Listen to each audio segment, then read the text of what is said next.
Good morning, everybody, on this bright and sunny Sunday morning. This is Drake with the RPG Construct, and we are running Volume 3 of our ongoing Infinity Series campaign.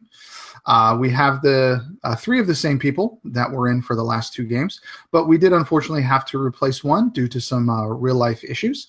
But Lloyd Collins has graciously stepped in with less than 24 hours notice, so thank you, Lloyd, for that. We appreciate you stepping in. I don't think we could find a better scab, so to speak.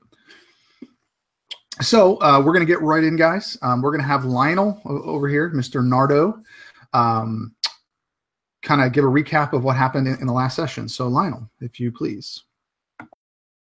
Certainly. So session 2 opened with 3 of the 4 members of this ill-fated crew. Well, not all the crew, but it was Andra, Rando, and Nardo were in this cell. Dr. Andor had been separated from the group. So the 3 of them were in there, and they knew that things were dire and they needed to act quickly. In a moment of desperation, Nardo grabbed Andra and threatened to kill her if in an attempt to get the guard to open the door. It did, of course, work, but there were some really bad rolls involved, and it almost went south really quickly. But by the grace of whatever gods were looking out for us, we were able to get out of the cell that we were in, and we started making our way through this facility. We came across the lab where there were a couple of techs working, and they were quickly dealt with rather brutally, if I remember, by Rando. Which then allowed us to don key badges and lab coats.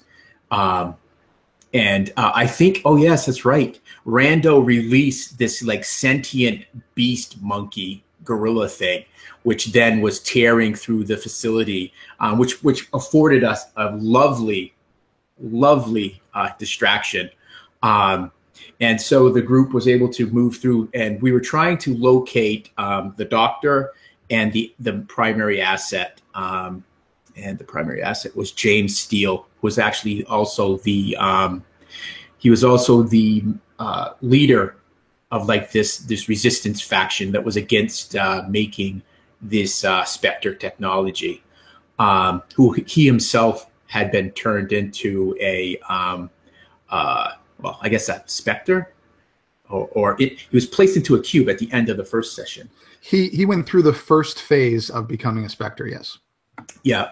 So that's where it then brought us. We went into this large holding room that was just very cold, and it was just shelf after shelf for almost as far as the eye could see of these cubes of just stored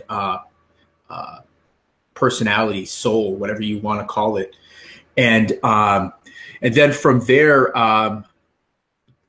we hit the sewers at that point, right? No, you hit the sewers right after you left the. Oh, okay. So I missed that part. So that was the first thing we did before we hit the techs. We were in guys in Lionel's defense. A lot went on in last session, so. Yeah. So yeah, you went to the sewers, and then you went through the specimen lab. You and the ape had all the animals in the specimen lab had bright red hair. Yes, that's one thing. And you took some lore vials from the computers there, right? And yes, and then you went into the was it Cube repository or the Spectre repository? Yeah, and grab that, and you can pick up from there. Yeah, and we were. I think Rando was able to locate where we could find James's cube, and we were able to go down there and retrieve it. And we weren't really sure where the doctor was, but we made our way to the hangar deck, and it was there that we saw. I believe that's where we then saw Andor leading James into this this small shuttlecraft, and we were making our way across the hangar deck when we were confronted by a few of the security personnel. And which one of you guys rocked it? Was it you, Andra? No, it was Nardo. It was no. Rando. Sorry. Sorry. Rando. Okay. I was like, I didn't do anything. Yeah, it was Rando had a masterful play. I'm thinking we're going to have to shoot our way out of this.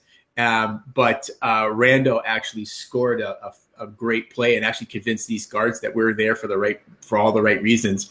And so we were able to then make our way to this shuttlecraft and board it. And as we were taking off, that's when things really got exciting because oh, you know what I should do? I should back up real quick because there is a little personal part of the story here. And that's Andra recognized the guard that was guarding us at the very beginning. I believe his name was David. And there was like that moment for them where she was trying, he knew what he was doing was wrong, but he was just following orders. And there's almost that sense of fear that if he were to help us, that not only would he suffer, but like other people that he loved would suffer. So we get in the shuttlecraft, we start taking off. So the group is actually finally reunited, but they know that we're there. They know that we're trying to escape. So there's that tense moment as the shuttle doors are starting to close and we're trying to drive this craft out. We see this guy in the control room is, we tried to convince him that we needed to go, and that did not work. But then David appears behind him, takes this guy out, and allows us to escape. All good, we think, until a security attack craft gets us, blasts the crap out of us. We find ourselves again careening out of control, crashing into this moon's surface, and but in I guess through this almost like this haze, we kind of hear this like disjointed communication from our ship up in the stratosphere, and they had located us, and they were able to actually airlift us out before we were again captured, and that's where we faded to black. Yeah, that's about it. The only thing that I'll add to that is David, after letting them out, the last thing they saw, and they saw him on those glancers, like it's like a holographic image, of the person talking. They, after letting them out, the last thing they saw before the image went dark was just a big, kind of small explosion and a hole through David's chest. And the last thing he said was, "I am not a coward," because Rando basically was calling him names in the cell, and it really kind of got to him. And I think that's what he was hoping, that David really was a good person. And in the end, it was found that he was. And in his last anything but cowardly act, he sacrificed himself to free them. So that's where we're going to pick up, guys. Excuse me, the group, all of you, have been picked up by the transport ship Charon. As you got out of the atmosphere, obviously there's a lot of turbulence and stuff trying to get enough velocity to escape the gravity of the moon. But as the ship does get into the upper kind of stratosphere of it, it does engage, which it would be considered kind of like a hyperdrive, and it does begin making some space between you guys and the moon. All of this, you guys are in the cargo bay, or at least what was the cargo bay. It looks like the actual cargo bay was jettisoned in the first game. It's kind of a makeshift box, for lack of a better phrase. You see James laying on his back on the floor, wearing that guard's gear, just staring at the ceiling, eyes glazed over, no motion, anything like that. All of you are looking at a few members of the crew that remained. And next to James, you guys see the doctor. You guys see Andor lying on his side, just kind of in sort of a little fetal position. And you notice a small pool of blood coming from his abdomen. His eyes are closed and he just appears to be sleeping. This all just went down. What would you guys be doing?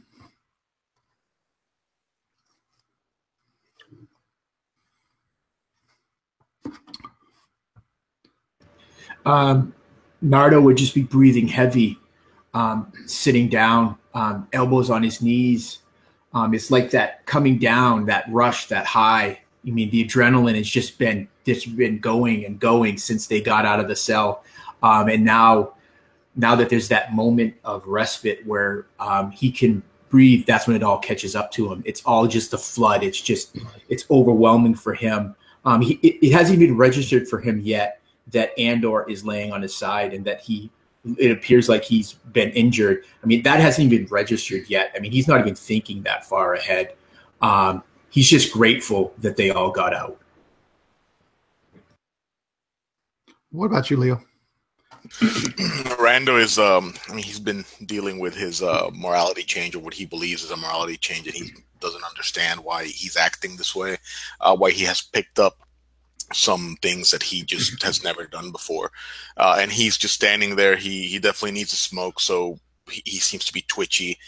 He keeps messing with his metal arm where it connects to his, it feels like his extremities are just tingling, and he just kind of like touches his face, pretends that he has a smoke, and then realizes he doesn't and keeps looking around. He's standing. He's not sitting or anything. He's just standing, trying to figure it out. Philip? Andra is also kind of just staring off into the distance, fingering a small opal pendant on her necklace that her father gave her, as she's just contemplating these stunning realizations that she's found with the help of Rando and Nardo these last few days. Her father is a specter on the flagship of all of the AIC, so she's just kind of wondering what the heck's going to happen. They have James here, and then she looks at James, or she looks at the cube that James is in, and then looks towards the doctor and sees he's bleeding and quickly snaps out of it. Shit, Andor. She wants to rush up and check his pulse, I guess. Okay. And Lloyd, as a member of this crew, the doctor is someone that you've known well, probably for years. And you know that basically your crew, to save the ship, jettisoned the cargo bay with him in it. All of you thought he was dead. And to find him, I would assume the crew would be rather overjoyed. But now you see this crew member basically bleeding out, and amongst all these other people that you probably have no idea who they are. You just know that the company wants them, and that's not okay with you. So what would you do? How would you interact with these guys? I think he would like walk very quickly and just be like, out of the way, stop that, as Opal is like grabbing him and shaking him. That's not helping. And he would like push her out of the way and fall down to his knees. And he would like take his right hand and place it over the wound, and he would like, his eyes would roll back in his head, and he would begin like muttering something. And he would like try to channel some Astra to like just stall whatever's happening to the doctor so they can get him somewhere that they can heal him properly. Yeah, and I think you do that, and you see just through, excuse me, through the the blood and kind of the muck there, you notice that there is a large puncture wound on the right side of his abdomen. Knowing a little bit about anatomy, this looks scarily close to the doctor's liver, and most likely has been punctured. The blood isn't just red; it's actually that darker blood. And as you cast this healing spell, you see the skin almost mend itself, almost like it stitches itself with these threads of Astra. And you slow the blood, but you don't stop it. You slowly see several crew members come down. Now, Andra, you know that there was only one doctor on this ship. You have a little bit of knowledge with regards to anatomy. Seeing this as you're over there, you know this is most likely a lethal wound unless you can get him to either a hospital or get him into stasis. You either have to cure him or you have to stop it. And you would just know that from your training as someone who was kind of the liaison to transport the assets. You were given some training as far as trauma and things like that. He's running out of time. We gotta try to stop it. Let's put him in one of these stasis pods. You guys have any more? And Lloyd, you would know that there's 2 left in the front part of the ship. We have 2 with me. Quickly. Hearing these voices, Nardo comes out of his kind of malaise, and he gets up and just scoops up Andor and says, "Show me the way," and he'll carry him. Okay. And you guys would go up through this ship, several levels. This isn't a huge ship, but it does have 3 or 4 levels. So Nardo, you're carrying the doctor, kind of slung over your shoulder, his blood kind of running down, towards your front, even on the side of your face as he's over there. And for just a few minutes to get there, you're just full of adrenaline, and you get to this, it's probably like a medical bay.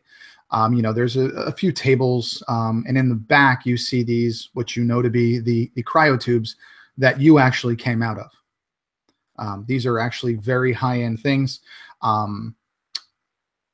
This ship in its condition probably shouldn't have those, but you are aware, and both, what is that, Lloyd? Dorn, yeah. Dorn. So Dorn and Andra would both probably be familiar with how to use these things once you got them in. But you guys can do whatever you want in this room. Do we get the stasis? Do we get him in stasis successfully? You're in the room now. You guys tell me what you want to do. I imagine that there's some people in here, like standing around, kind of doing busy work, and then we sweep in with his body over the shoulder and all just adrenaline and stuff. So I imagine Dorn is "Ow, quickly!" And he's running over to the machine and putting in the necessary codes to prime it. Right. Yeah, Nardo's just standing outside of this tube, not knowing what to do. This is kind of above his tech level, but he's just waiting for direction. Okay. Rando moves in and watches over Dorn as he does the work on the stasis pod. Make sure that no funny business. I don't know this guy.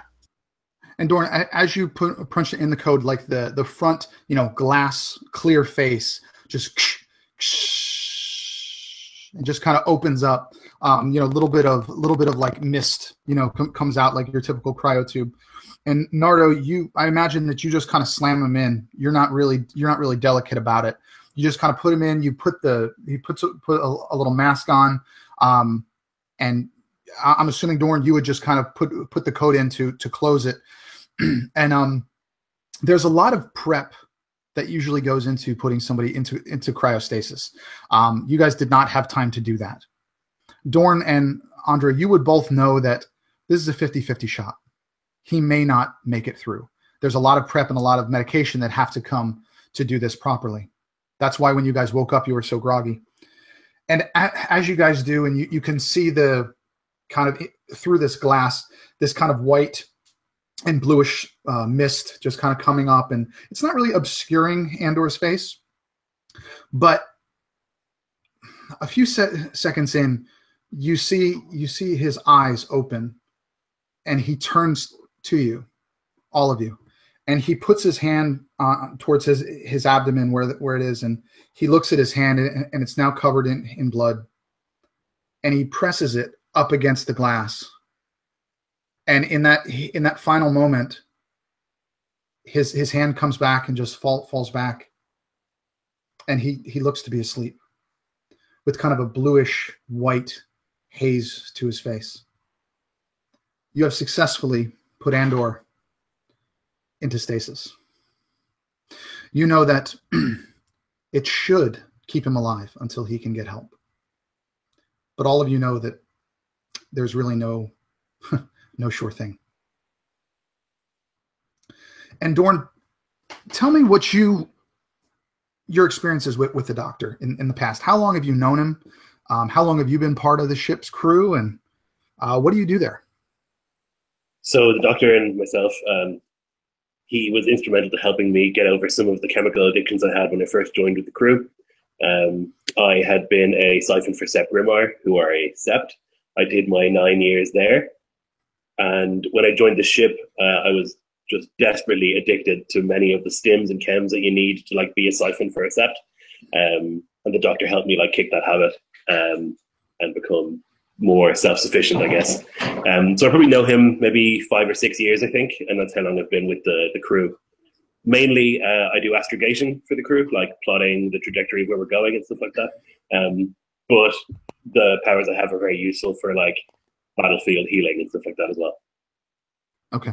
So seeing this guy who basically saved your life and seeing this kind of bloody handprint on the glass of this cryotube, knowing that there's a good chance that he won't make it, what would he be feeling? What would he be going on inside his head? I mean, you have all these people that you don't know, and basically this guy that saved your life laying there and is probably going to die.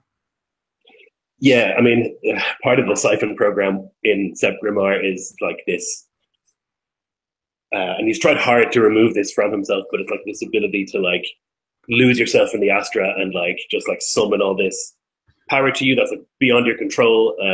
And so I think like when he's looking at these people who he doesn't know and who have brought the doctor back near death, he would like struggle to maintain the control that he's worked very hard to learn. You'd probably see, those of you watching would see like a little bit of like reddish smoke come from the corner of his mouth, as he's like standing there trying to struggle. He was so stressed dealing with the doctor, but now that that's like dealt with, his wrath is like turned towards these people, but he's trying to keep it together. Okay, awesome. So the rest of you know. You have Dorn. Only people left in this med lab, besides the doctor in stasis, are the four of you. What would you? I mean, what's your next step? You know, you still have to process where you were, what happened, what's your next move. What would you guys be talking about, saying to each other? You know, what would that conversation be? Andra will look towards Dorn and say, "Thanks for getting him in stasis. Now, we need to get as far away from this moon station as we can and get these lore vials out to people we can trust. Who can we go to? People have to know." Excuse me. Who are you? What are you doing on my ship? Why is the doctor near death? What has happened? What is going on? I'm not going anywhere until you explain these things to me. It's not our fault the doctor's near death. We don't know. He went away. He saved us, and we saved him. It's complicated. We were locked up, and he didn't get locked up. And, you know, there are casualties, but we've got bigger things at hand. Here, do you have a computer? Let me show you what's on these lore vials. He kind of like looks for a second towards the doctor and thinks, bigger things than my friend's life, I see, but doesn't say anything. And he will point to like one of the many displays that we have here in the med bay or whatever, and just point. I'll toss the vial to Rando so he can deal with that.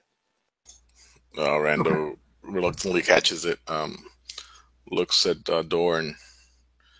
How'd you know to get us? And Dorn, the doctor, as part of the crew, would probably have some type of a tracking implant on him, and chances are, when you got close enough, you most likely actually found his biosigns, and that's what brought you there. It just happened to be good timing. Right. Yeah, I said that we have bio signatures for all of the crew members, and we realized the doctor was not looking great, and so we came to collect him. All right. And I'm sorry. Go ahead. When can I put this in so you can see what's in here? Like I said, there's really screens all around. As far as any type of lore vial, repositories. This is how things are stored, so you can go really to anywhere and they would fit in. Okay, yeah, I was asking Doran, Steve. So I'm gonna go ahead and find a computer then, and go ahead and start checking these files. And I want to put it so everybody can see or at least everybody in this room really see what's going on. I'm gonna go through them and say, "What's your name?" I look at Doran. What's your name? Because I don't think he's Doran. said it right. Yeah. All right, Doran. I'm Rando. That's Andra, and that's Nardo over there. Yeah, so Nardo, he doesn't say anything, but his muscles would all of a sudden relax when Dorn started raising his voice at Andra. He tensed up much like a cat getting ready to pounce on this man when he was attacking Andra like that. But once it settles down, he kind of relaxes a bit and then leave these guys to do what they do best. Okay. And Dorn, you said there would be in this lab there'd be a place where he could input one of these lore vials? Yeah, I assume that there's within this lab there's view screens and stuff that the doctor would have used for heartbeats and stuff, but I'm sure that they're just screens that you can plug various things into. I believe in the Harbinger world they're called glancers. They're these kind of holographic screens. So yeah, Rando, you go and you guys have 6 vials. You took 2 from each of those computers in the specimen lab, and you input it into this port, and the screen begins to you just kind of see all this information just flashing, just screen upon screen. I need a technology check, please. All right, here we go. 22. Okay, so you begin to read just kind of snippets there's a lot of information in these vials. And this particular one, if you go to the oldest file, you see phase 1 and probably 100 files under phase 1. The next group you see, it's DEGAN, Dagon. And after that, there's a hyphen and it says Facility 1. Would you think about it like a Windows document? Would you click on phase 1 or would you click on Dagon phase 1? I think I'm going to go to phase 1 first. Okay. As you double click on that, you get this big red X on the screen, and it's flashing. And you actually see the lore vial in that port begin to smoke and begin to you can just kind of hear as that is basically self-destructing. Can I in fix the port? I don't know. Can you? Yeah, I'm going to use the one-time use super fix for the mechanics, and let's get this fixed. So I'm going to go in and then quickly run some commands, potentially use some of my old tech skills, make sure that I find a way to stop this. Okay, you do so, and to use that one-time thing, you successfully stop the deletion of all of these things. Shit, Rando, what was that flashing X? What'd you do? No. I think it has a protection mechanism. We need to purge that first. I don't think we'll be able to continue on unless we get some time to break encryption and break the protection mechanisms. This might need more time than just plug into a computer and handle this. Some of the information was lost. Actually, most of the information was lost. But those 2 original files, phase 1 and phase 1 facility Dagon, are still there. Do I feel confident that I can still click on them without messing it up again? Yes, you have stopped that self-destruct on these files. So yes, you could click. You feel that you could click on those 2 and be okay. But you also know that a lot of the information has been parsed and has been corrupted, but some of it is left on that one. I look at Andra. You know what Dagon is? Oh, shit. Dagon? I didn't think that was real. Man. Do you know what Dagon is? I mean, I don't work for this shitty company. You do. Yeah, What is it? we've all heard the stories. No, I have not. Or if I have, it hasn't really passed through my filters. Well, I've only heard stories from my pops back before he became a specter. They say that Dagon was one of another research facility that AIC has. No one believes it because why would you have a secret research facility? It's a public company. They do everything above the board. Doesn't surprise me that they have it now. Dorn lets out this like cruel laugh at the mention of like companies doing things publicly, and he like nods and he says, "Yep," and I'm sure they're taking care of all those people in the rings, and everyone's living happy and dandy, right? Look, they give a good life for some people, but we know they do some messed up shit. We've seen we know some the messed cost up now, shit. Andra. We know the fucking cost now. All right, let's. I'm gonna click on the Dagon file then. There's a moon. Oh, Dagon. Yeah, I'm gonna click on the Dagon files. I listened to Dorn about the moon and just kind of nodded. Okay. All right, let's look at this file before we go rampaging off into random moons. When you look at these files, again, it's a lot of corrupted data, but what you can glean from it is that the Spectre technology didn't start with humans. That this facility on Dagon started small with more simple creatures. Some of the experiments talk about mice, cats, dogs, progressing into larger, more complicated animals.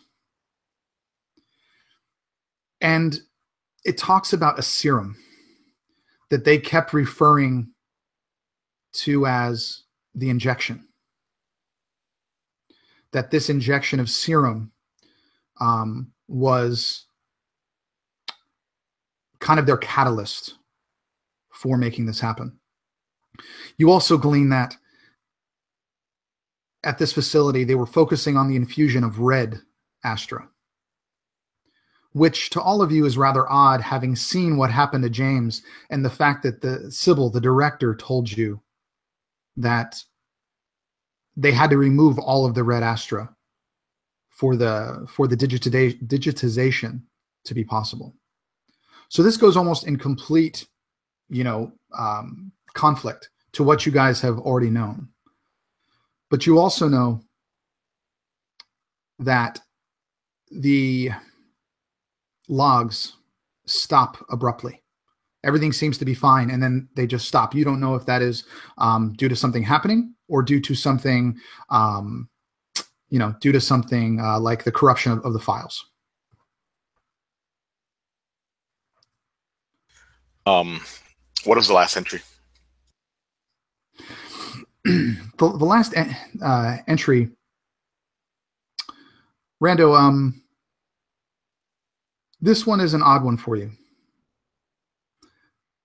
Because the last entry talks about their progress and how they have increased brain mass and the cognitive abilities of all of the specimens by over 50%. And that they are requesting implementation of phase 2. And it's signed Director C. Racine.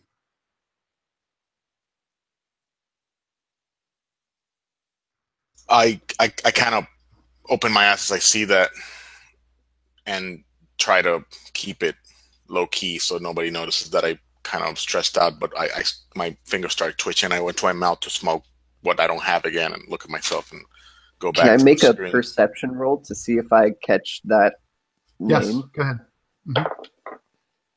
Roll me a 15.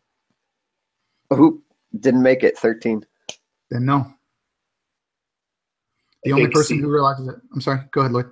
I think seeing Rando reach for a cigarette all the time and not having one, Dorn would like take one out of like a pocket on his coat and like hand him one.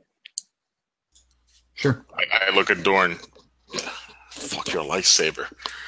And I light it up and start like quickly, like I smoke quickly, and it's gone before I even realize it. I'm just like looking at him. I kind of look at Dorn expecting another one, and then go back to looking at the screen as I feel stripped the butt a little bit, and then just kind of throw it and say like fuck this, and continue looking at the screen and flip, and I move the screen so that C. Racine doesn't show up anymore. So I don't want him to see my name at all anywhere, and go back to just the end of the log and leave that Racine out of the screen, and just kind of look at the log.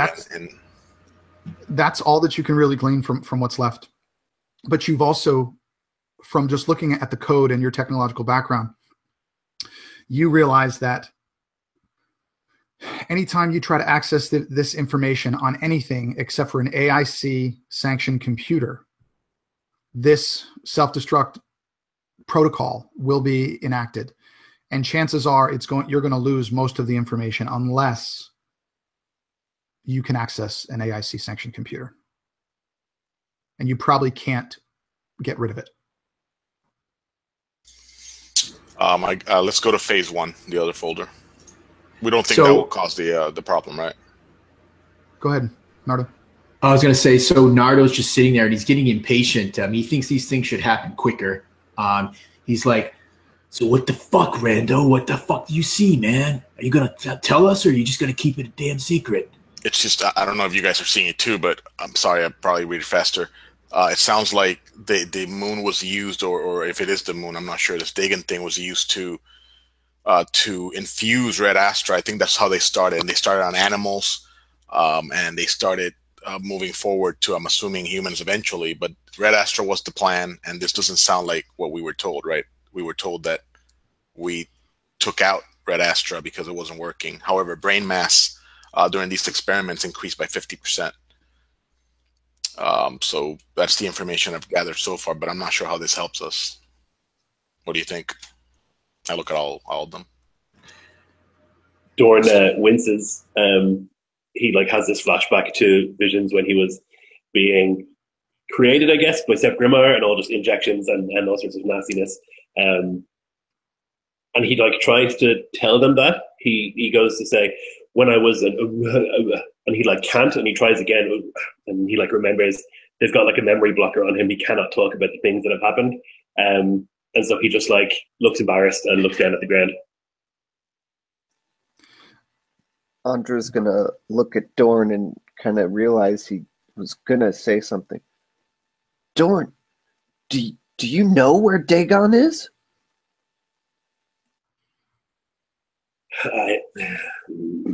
And he's like getting frustrated. He's like trying to talk about something specific that happened to him, but he like can't. He just like is grunting a lot, but unable to speak. Okay. Does Dorn look like, is he mechanical of some sort, or is he just? Oh, he's a dude. Okay. And as far as Rando, that's pretty much everything you gleaned from both of those folders. Okay. I mean, there's a lot of the same information. Like I said, a lot of it is corrupted. You probably lost 90% of the information, but that little bit gave you what you have, as you've already been told. I'm worried about putting all these other tubes in. We'll need an AAC sanctioned computer, and I looked at Andra. That's probably the only way we'll be able to plug these in and gather more information without breaking it. I mean, if you give me a couple of weeks, maybe a year, I might be able to break encryption, but it's highly unlikely. I mean, I'm sure other people have tried breaking AAC encryption. We'll need a team. We'll need more than just this system. I don't think I know anyone we can trust at AIC, but maybe she looks over at Nardo.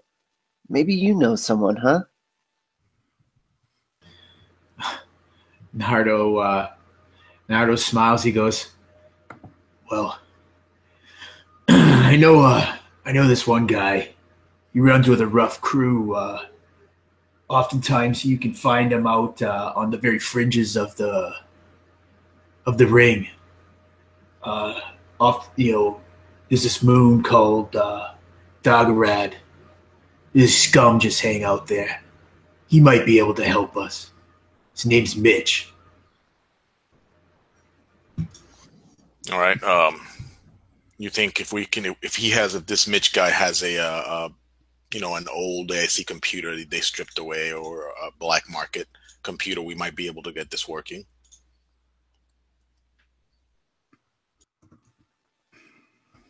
It's worth a shot. I mean, the other option is to roll up to Dagon, and I don't know. I don't know if we can somehow, Andre, if you still have a way to get in or not, but that sounds risky. Well,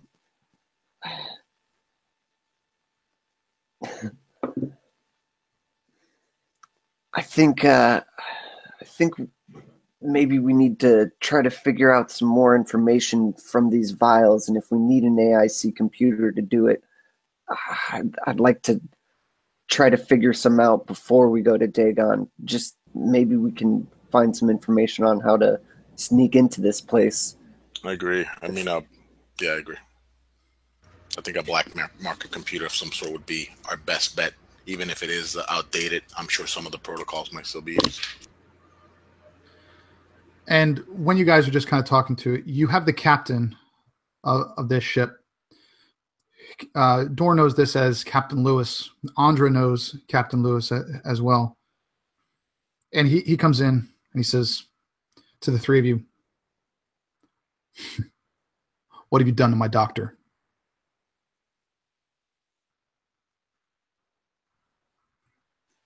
He's talking to Rando, Nardo, and Andra. Well, if it matters, we potentially saved them. You the captain? Yeah. I'm the captain. Thanks for the rescue. What do you care about your doctor anyway? You're the one who jettisoned us. Yeah, it was either you or the entire ship getting ripped apart. Wait, you're the fucker who jettisons us? So Whoa. you think... Take it easy. It's a captain. So you think that I'm supposed to sacrifice the lives of a dozen other people for one person or two people that are good as dead anyway? You think I'm that fucking stupid? You're worth nothing. You're nothing but meat. You're nothing but spare parts. I know the deal. You know, you're lucky as hell that we came back for you. We should have just left you there and took our crewmen. You're lucky. We're going to drop you at one spot. You pick the place. You're going one place. And that's only for the doctor. I don't give a shit about any of you, especially that AIC scum right there, focusing on Andra. You stay here or in the cargo bay. You are not allowed in any forward areas of the ship. You just tell me where you want to get dropped off, and then we're square.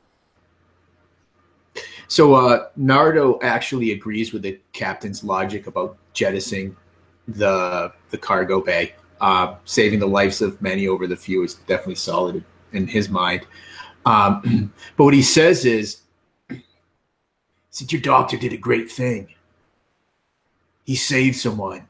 He got information that's going to be critical. Yeah, he does that. And I don't give a shit about your information. I need to get my doctor to a hospital. He's my priority. Now tell me where the hell to drop you so I can be done with you. All of you.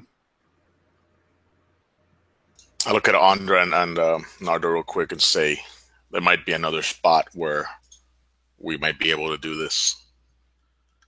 And he looks like he doesn't want to say this. He looks a little jittery and just kind of, I think my mother has something to do with this. Her name was on the logs. And he just kind of looks away because he feels...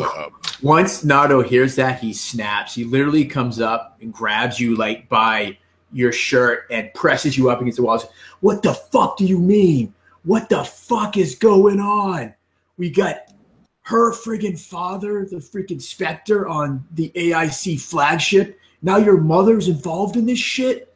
And he just lets him go and steps back. He's like, Andra, where the fuck is the closest AIC computer we can get to? Rando kind of, as soon as he does that, Rando, his hand goes to the dagger, but then he realizes that there's no way this, and he just kind of stops and looks and says, and he just keeps saying, I didn't know. I didn't know. I know she, and just kind of like stumbles to the word. Shit. All right. I understand, Captain. Dorn, can we make it to Dagorad before Andor dies, or do we have to get dropped off at Dagon? The stasis will hold the Doctor. Well, he's in there and he's been frozen. The length of time won't really matter.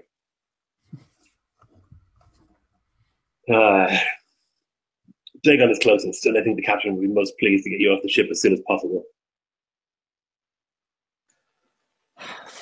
Fuck. All right, guys. I didn't tell you, but I didn't want to go to Dagon because it's a place where something terrible has happened. If there are any AIC computers intact, maybe we can extract some information from these lore vials, but there was a terrible, terrible accident on Dagon. Thousands of people died. The place creeps me out, man. Are you saying it's empty? An empty facility? I mean, empty as in not currently sanctioned by AC. They abandoned it for all I know. Just put up barbed wire fences and probably tried to make it impenetrable, but I mean, it's a wreckage. It's a trash heap. What happened specifically? No one knows. No one survived. Dorn just like throws his hands up in the air, like, what's the point? I mean, I think we can figure it out. Looking at these logs, we understand that something went wrong. Whatever experiments they did, Red Astra wasn't correct. They chose the wrong Astra. They were probably trying to make super soldiers, which is what fucking always happens. And these people fucked up. They just went crazy, like that monkey that we released out there. Clearly, these Red Astra infused beasts just destroyed the place. So whatever we're doing in there, it's going to be highly dangerous. I recommend saying that we can attempt to find my mother, and maybe she has an AIC computer, and just saying. And I move away from Naruto a little bit when I say that. It's just fucking lovely. You know, don't take this the wrong way, Rando, but I'd rather trust fighting off some of those fucking red-haired beasts rather than freaking dealing with your mother. I'd rather go to Dagon. I mean, for all we know, she's fucking there right now. I just say that lowly. And the captain looks at all of you. You want to go to that place? You know, I will happily drop your asses off on Dagon. Although, I didn't think that you survived the first one. And I don't think you're going to survive this one either. But don't worry. I don't think we're too far away. Dorn, you get this spec, get up to the comm station, get this course plotted. I want to drop these guys off as soon as we can. Sir. And I would assume Dorn would go up. Yeah. And he would say to the three of you, I'm going to leave you guys here. I'm going to lock the door. When we arrive, I'll come get you. Till then, feel free to use any of the medical tables if you feel like resting. Or just stand. I really don't give a shit. And he goes and he closes. You hear the door just, and then you hear boop, boop, boop, boop, and then as the door locks. And the three of you again sit in a large room by yourselves. with the popsicle that is Andor as Dorn goes up. And Dorn, when you're looking at this, how would you get to Dagon? How far away is it? What type of path would you find to get there? So I'd make my way up into the command area of the ship. I guess like a bunch of ladders and stuff like that. It's pretty cramped, and I would see this like glimmer before me, and like run my hands over the keys with like my eyes closed, using the Astra to try and manipulate it as best I can. I would try and get a picture of where the place is in relation to where we are, and then basically, if possible, just like slingshot us there as quickly as possible using planets and their gravity fields to get us there quicker. So I rolled a 21 on my astrogation. So hopefully there is like some way that we can like slingshot around one thing, get a bit more speed. I guess we have some sort of faster than light travel. Well, I wouldn't say faster than light, because the human race in the Bastion system is stuck in this system. Right. But faster than typical. You could probably get from one end of the system to the other in about 2 weeks. But Dagon is in kind of that Goldilocks zone, if you're familiar with that, in space, where they're habitable planets.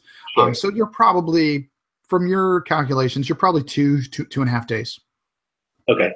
Yeah. So I would then I would see like this in my mind's eye, like this 3D representation of the solar system, and I would see where Dagon is and where we are, and I would like now, Dorn is a lot smarter than I am, so he has a better idea how this would look. But it would basically, he would be, like I say, slingshotting off various planets and using their gravity wells to fire us there in about 2 days. Okay. And I would assume that you'd kind of stay, where you are. But as you got this plotted, and I'm assuming that you would let the captain know that the course is plotted and that you've started on it. The captain would come up to where you are, and I would say think like Astra navigation room. Most transport ships would have that. He would sit down and take a deep breath. So we got to get the doctor some help. These guys, I don't want them on the ship. And you know as well as I do that we only took that job for money. It was fucking stupid. I got greedy. I shouldn't have done it. You warned me not to. We all know what this company does. But the doctor, they saved the doctor. They got him out. He got them out, or whatever it is that weird looking lady said.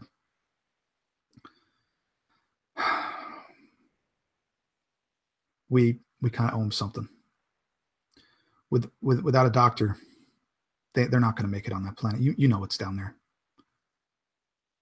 I mean, we have all heard the stories about what they made down there.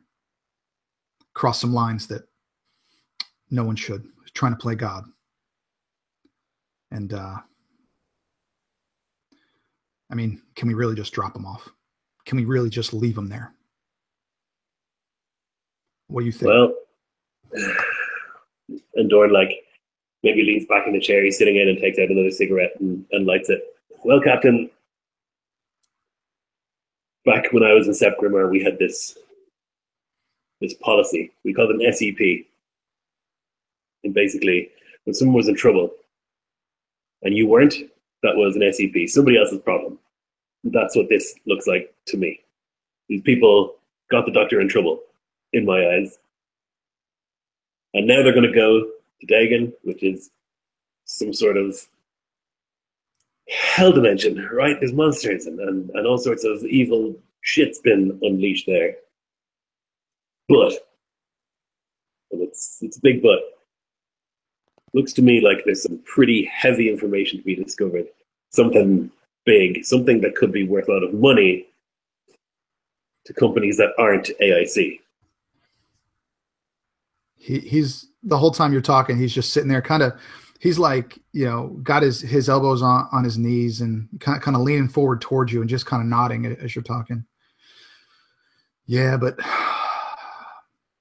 to mess with a company that big, it's only going to end one way. With us, the same as the doctor, if not worse. Is it worth it? Is it worth it for the money? Maybe. Depends how much money there is. It also depends on who you're dealing with. I've got some contacts in the old sept, and maybe they'd be interested to know in how specters are made, and that information is invaluable. And if we can tell them that these people are infusing people with Astra, maybe they'd be willing to get us new identities and a new ship, and we could live happily, maybe with some earth under our feet for once. I got to ask you something, Dorn. I've known you a long time. All this kind of, back alley, black market shit we've been doing. Is your conscience getting to you too? At least sometimes? Compared to what I used to do, this is white knight stuff. And honestly, you got to do what you have to do to survive. And I don't think that we're hurting too many people, not directly in what we're doing, And I think that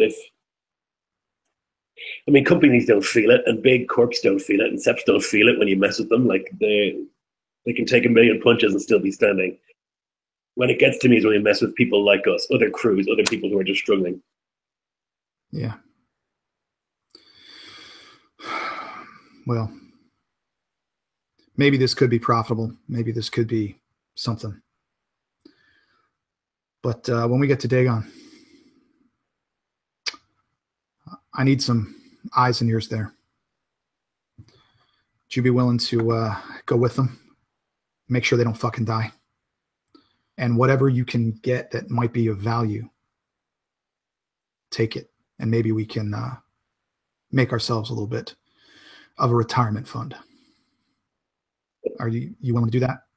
His hand comes over his face and rubs around. Sorry, it's been 5 years since I siphoned. I've been trying to maintain a level and not lose it again. The doctor helped me a lot with that, and I guess if I don't go, they'll probably die. Yeah, I think it's just in a first impression, they really don't seem like they know what's going on. They have no idea what's outside of this. They don't have any idea what you do or what you can do. And I'm not going to force you to do it. We are going to drop them off, and we are going to leave them there. If you want to go along, I'd certainly give you a bigger cut of whatever we make. Say double. That sounds good to me. But one more thing. You've got to buy me a bottle of Third Ring whiskey, and we have to drink it all in a single night when I come back. I said double. I'll buy you 2 bottles if you make it back. That's what I'm talking about. I'll clap him on the shoulder. And with that, he just kind of slaps his hands on his knees and kind of stands up. He says, well, if you're going to be going camping with these guys in this jungle, you may want to at least go say hi. Start to earn their trust a little bit. Just, I think we're supposed to be there in 2 days? Just do what you got to do. Get them prepped. Get some supplies together, and we'll drop you within the next day. Yes, sir. All right. So I'm assuming in the med lab, guys, there's little storage areas where you can get food and water and stuff like that. And as the time comes for y'all to reach it, Dorn comes to the door. And the door, you hear it unlock and open. In this time, would you guys have discussed anything, a plan or anything like that, or what you want to do? Or yeah, I think Andrew would turn to Rando and Naruto. Did you guys see how that Dorn guy reacted to Dagon? I think he knows something more that he's not telling us. I'd sure as shit like to have him down there with us. I can sense that he's got some powerful Astra around him. Be nice for him to have our back too. I think my only worry would be Andra and I look at Nardo, that they have a different agenda, right? Like we don't know enough about them. Maybe that would be my only worry. But if he has some information we need. I mean, I'm sure the three of us can take him down if he has a different agenda than us and that captain. Hopefully that's not it. Just keep a keen eye on him, Nardo, Rando, both of you.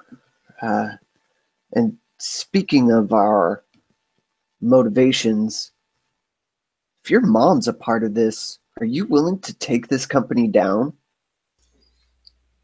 I mean, and Rando just kind of looks up and trying to figure it out and goes, bottom line, I don't think I agree with what this company does. And if my mom is part of that, well, I'm not saying I want to stab her or kill her or do anything like that, but I definitely want to bring some sense into her. And if she's not willing to turn, I'll take her with me and put her in a room for the rest of her goddamn life. I'm not allowing her to do this shit anymore. Mom, you're grounded. And he kind of when Andra laughs, it looks like Randa feels a little better. He relaxes and goes, yeah. I don't know what the fuck she's been doing in the past. I mean, I know she works with the Spectre program, where I understood that my family has done some of that in the past, but I don't know if I didn't know she knew the whole thing after what I've learned these past 24 hours. I feel that I'm really hoping she doesn't know the truth, but after seeing a name in that log, I'm scared, Andra. And he looks at both Andra and Nardo, and I'm just fucking scared. It's like this. We don't have many options. Shit, I don't even know how much I trust you two. You know something I do know? I trust you two a fuck lot more than I trust anybody else. Fucking we gotta right. get each other's back. If we're gonna get our way out of this, we need to do that. And as you go, I was gonna say, and Nardo would just kind of weigh each of their reaction to that, just making sure that he's seeing what he wants to see from them. That is that agreement. Like you're gonna get my back if I need it. And with that, as you guys finish that conversation, the door opens and Dorn comes in with the captain close behind. Dorn, you have reached high orbit around Dagon. You've been told to go fetch them. They don't know that you're going with. What would you say? So I think Dorn would have taken the remains of his. He has like this shitty ninth ring whiskey bottle, and there's maybe like 4 shots worth left, and he like takes that in with him, and he just like comes and sits on one of the chairs in there, and he says, "You seem capable, and it seems like what you're doing is important. And so the captain, in his wisdom, and myself have decided that I'm going to go with you. To see what is going on here, see what we can discover. But I'm going to tell you something about myself that I don't tell many people, in the hopes that I can build some trust." And he'll like roll up his sleeve.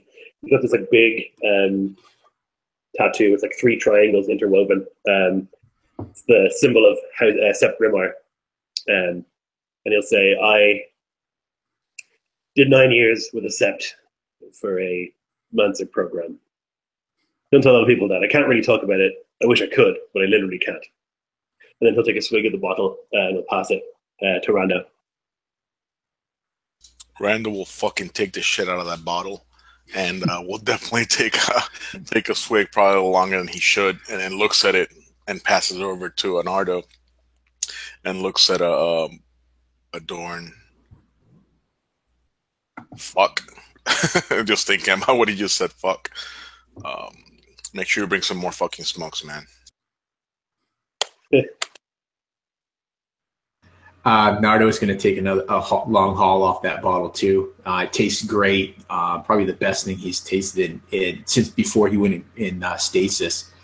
Kind of wipe his face as he hands the bottle to Andra, and he goes, "I'm going to be straight with you. I don't trust the fuck out of you. All right, I'll be watching you.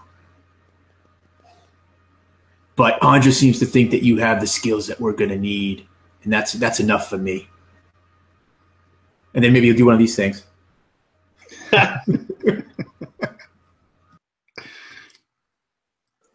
Andra will take the bottle and kind of look at it. She's definitely more of a gin and tonic kind of gal than some whiskey out the bottle. So she'll like take a sip and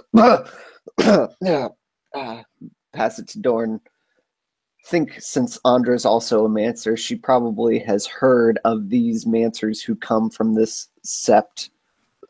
And so she'll just kind of give him like a knowing look and like, "We'll be glad to have you." You know, though, I would think that in this world, siphons are known to be extremely powerful, but they're also known to be extremely unpredictable. And someone like you, Andra, who's, for lack of a better phrase, classically trained, you earned it. Siphons were created through chemicals and injections and, biomonitors and all these other implements of technology. Siphons are forced Mancers in a way. So yes, you're sure that he's powerful. But I would think that as you were raised by the company, you probably have a little bit of I'm a little bit better than he is because my power is real, not created. Just a little. Yeah, no, good background on the siphon. That definitely seems like I'm a prep school bitch. So, So, yeah. Good.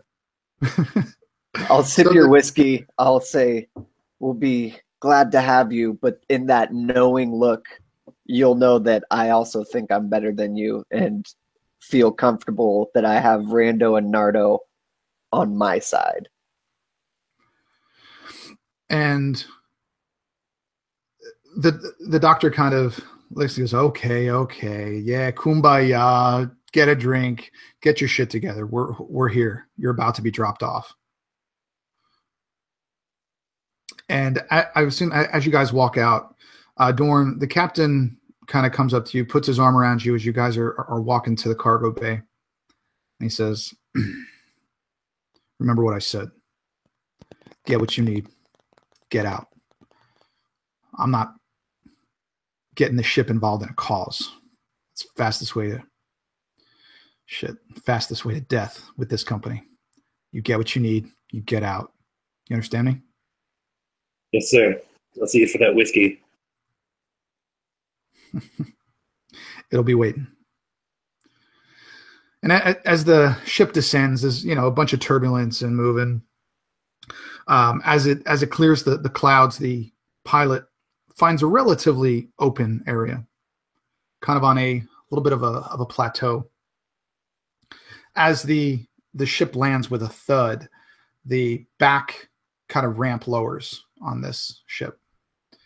You are immediately just kind of overcome with this warm, humid, just it smells like, if you've ever been in a bog, it's kind of a heavy, kind of decaying wood type of a smell. And that it just kind of assaults your senses, and that moisture on your skin. It's kind of misty and foggy out. It would be the equivalent of probably 8 or 9 in the morning at this point. And the captain stands at the end of the ramp holding a rifle, and he's like, "Get off my ship, all of you."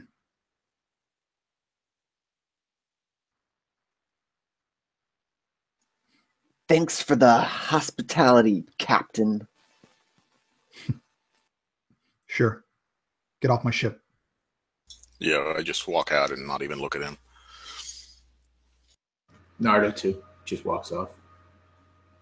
Dorn like double checks his equipment and like make sure everything's in place. He's not really used to field missions not for a while. Make sure everything's in place, and then he like gives the captain like a friendly salute and heads off as well. And as you guys step out, the ramp closes. Dorn, the captain, with his eyes locked on you the whole time. The ramp closes and the ship slowly rises and takes off. And as it disappears beyond the clouds, you all turn and you are standing in some very wet, kind of mushy muck grass, probably 2 or 3 feet high, almost coming to your waist. In the distance, basically surrounding you, is a tree line. And it's green as far as the eye can see. The sky is just overcast and it's misting. But it almost looks like this is like a mountain area. But you can see in the distance that these trees are covered in vines. It's very much looks like a jungle, if you can imagine that. Just densely packed trees, almost like a rainforest. And Dorn, you're aware of where they set down. Some of the old maps had the AIC facility on them. And you know that you were dropped off approximately 2 miles north of this. But coming in, you couldn't see the facility. It was rather strange. You expected to, but you didn't. So that's where you guys are at. What would you like to do? Hey, Drake, real quick. 2 days passed before we got here, right? Okay. Yes. So you're fully healed. Everybody's got their rests. Cool. You still have your guaranteed win. That's what I'm looking for. Yeah, I'm sure you were looking for that. So Nardo is standing there, and he looks to the others, more so probably Dorn and Andre, and he says, "All right, which way? You've been here before, haven't you, Dorn?" No. I just know where it is. See, I do this thing called research where, you like look books and he's like taking the piss. So I just kill shit. You just show me which way to go. All right, buddy.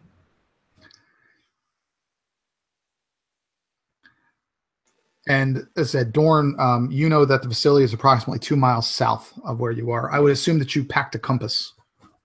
Sure. Yeah, definitely. And I think it's like really misty and kind of boggy and stuff down here. So I imagine my first instinct would be like, look at the tech I have, but then realize the air is very damp and stuff and don't want to risk it. So I'll take out a compass instead and do it old school. Leo, to answer your question, whatever you guys had on you is what you kept. And no, you didn't bring any extra pizza. Okay. So anyway, Lloyd, continue. Sorry. Yeah, no problem. I guess he would like take the compass out and he would like hold it for a second in his hand, and then he would like the geyser float slightly up in front of him, and the needle would turn, and he would like be watching carefully until it like pointed due north, and he would be like, okay, this way. It's about 2 miles. Try and keep up, and he'll start jogging. And as you guys do, I need everybody's passive perception, please. If you could put it in chat.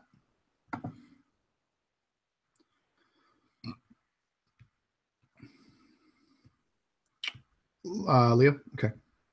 So as you guys are running south, Lionel, at the corner of your eye, you see just something odd. The other four don't really pay attention, but it's just a glimpse. And I think with your training as a gatherer, as a soldier, you would, anything out of the ordinary when you're in a hostile environment would cause you to stop for a moment. And as these other three keep going, you look off to your right, And amongst the grass, you see it looks like a small animal.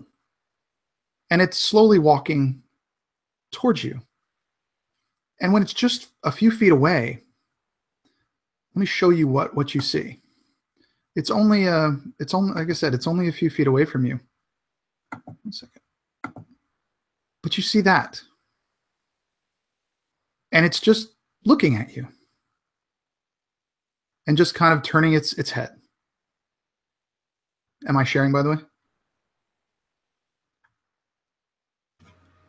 So Nardo's finger would be like just kind of hovering near the trigger.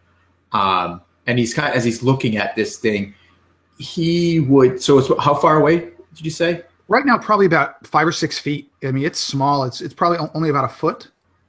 This itty bitty little thing.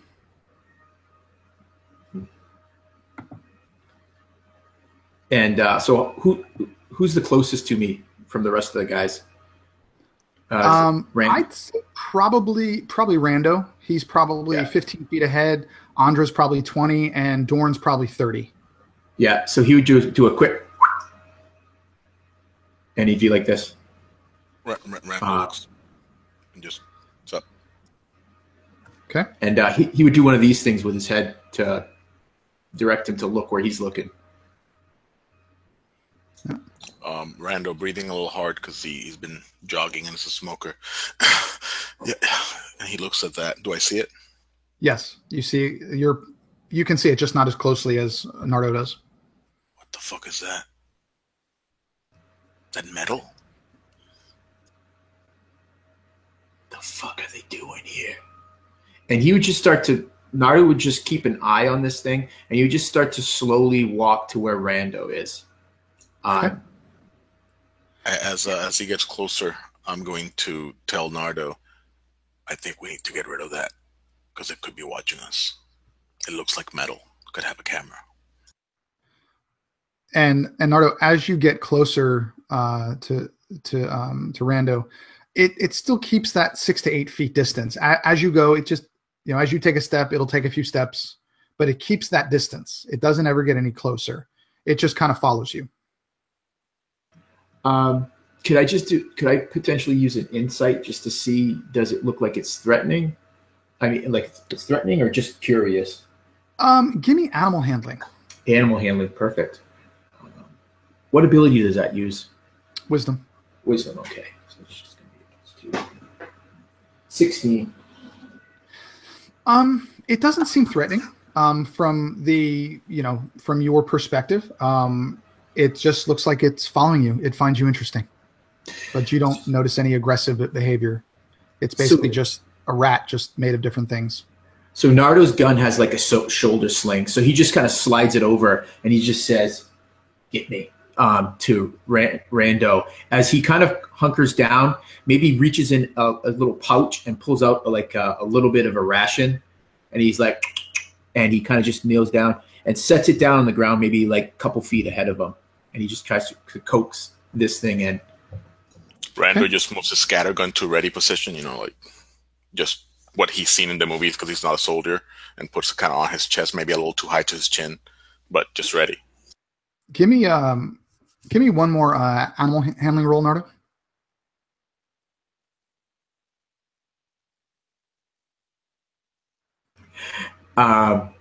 Nat 1.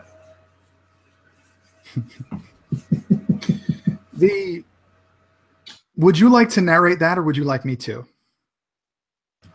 Not knowing what you intend with this thing, I will narrate it, but I'm not offended if you jump in and say no. So he's coaxing this thing in, and so maybe it starts to come in. It's like, and then once it like gets to the food, it like kind of grabs it in those little front paws, and it starts chewing at it. And then Nardo makes the mistake by he reaches out to it to touch it. And once he does that, the thing just explodes into action, and it just clambers up his arm and just bites into the flesh of his forearm. And he just kind of staggers back, and he's trying to kick it off. And you do hit it off, and it actually just kind of flies to the ground, and it's still sitting that 6 to 8 feet away. And you notice, because of where it bit you, it did start to bleed, and you actually notice this little rodent looking thing looking at his arms and his little fingers, and they're kind of covered in your blood. And he's like, and then he looks at you, and you actually notice that his ears pin back. And he slowly starts almost stalking you, just kind of taking small steps forward. Yeah. I would just kind of like take, those, like, kind of steps back. He's like, oh, fuck. And he's just going to shoot it or try to anyways. You are so close. I'm going to let you roll with advantage.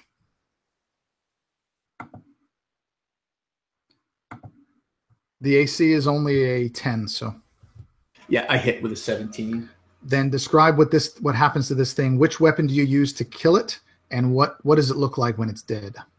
Yeah, I'm just using the gun I had recovered from the last facility, and it just there's just the dampness and heaviness of the air kind of suppresses the sound a bit, so it's just like. So you use the sawed-off shotgun to shoot a rat 6 feet away from you. Yes. If it matters, I was going to use the scatter gun as well. I was just going to pop it. You hear the doctor come in on the whisper link. Shh, what the fuck is going on, guys? What are you doing? Well, here's the thing. Nardo is totally unnerved. When that thing started licking the blood off its paws, and its total posture changed, that just freaked the shit out of him. So yeah, he doesn't even think; he just acts, and that's when he lays into it with the scatter gun. You just let everyone know we were here. And so coming across the whisper link, Nardo's like, I don't know what the fuck I just saw, but it's not normal. What the fuck are we in? Randall's going to move towards the thing real quick, and I want to look at the pieces. Is there blood there, or is it all metal? What's the deal? I'm going to check it out. There is no piece left in this thing that's more than half an inch. It is obliterated, and you couldn't even, if you had a year, you couldn't put this puzzle back together. There's pieces of rat, there's pieces of metal, there's wiring, there's fluid. It doesn't look like blood.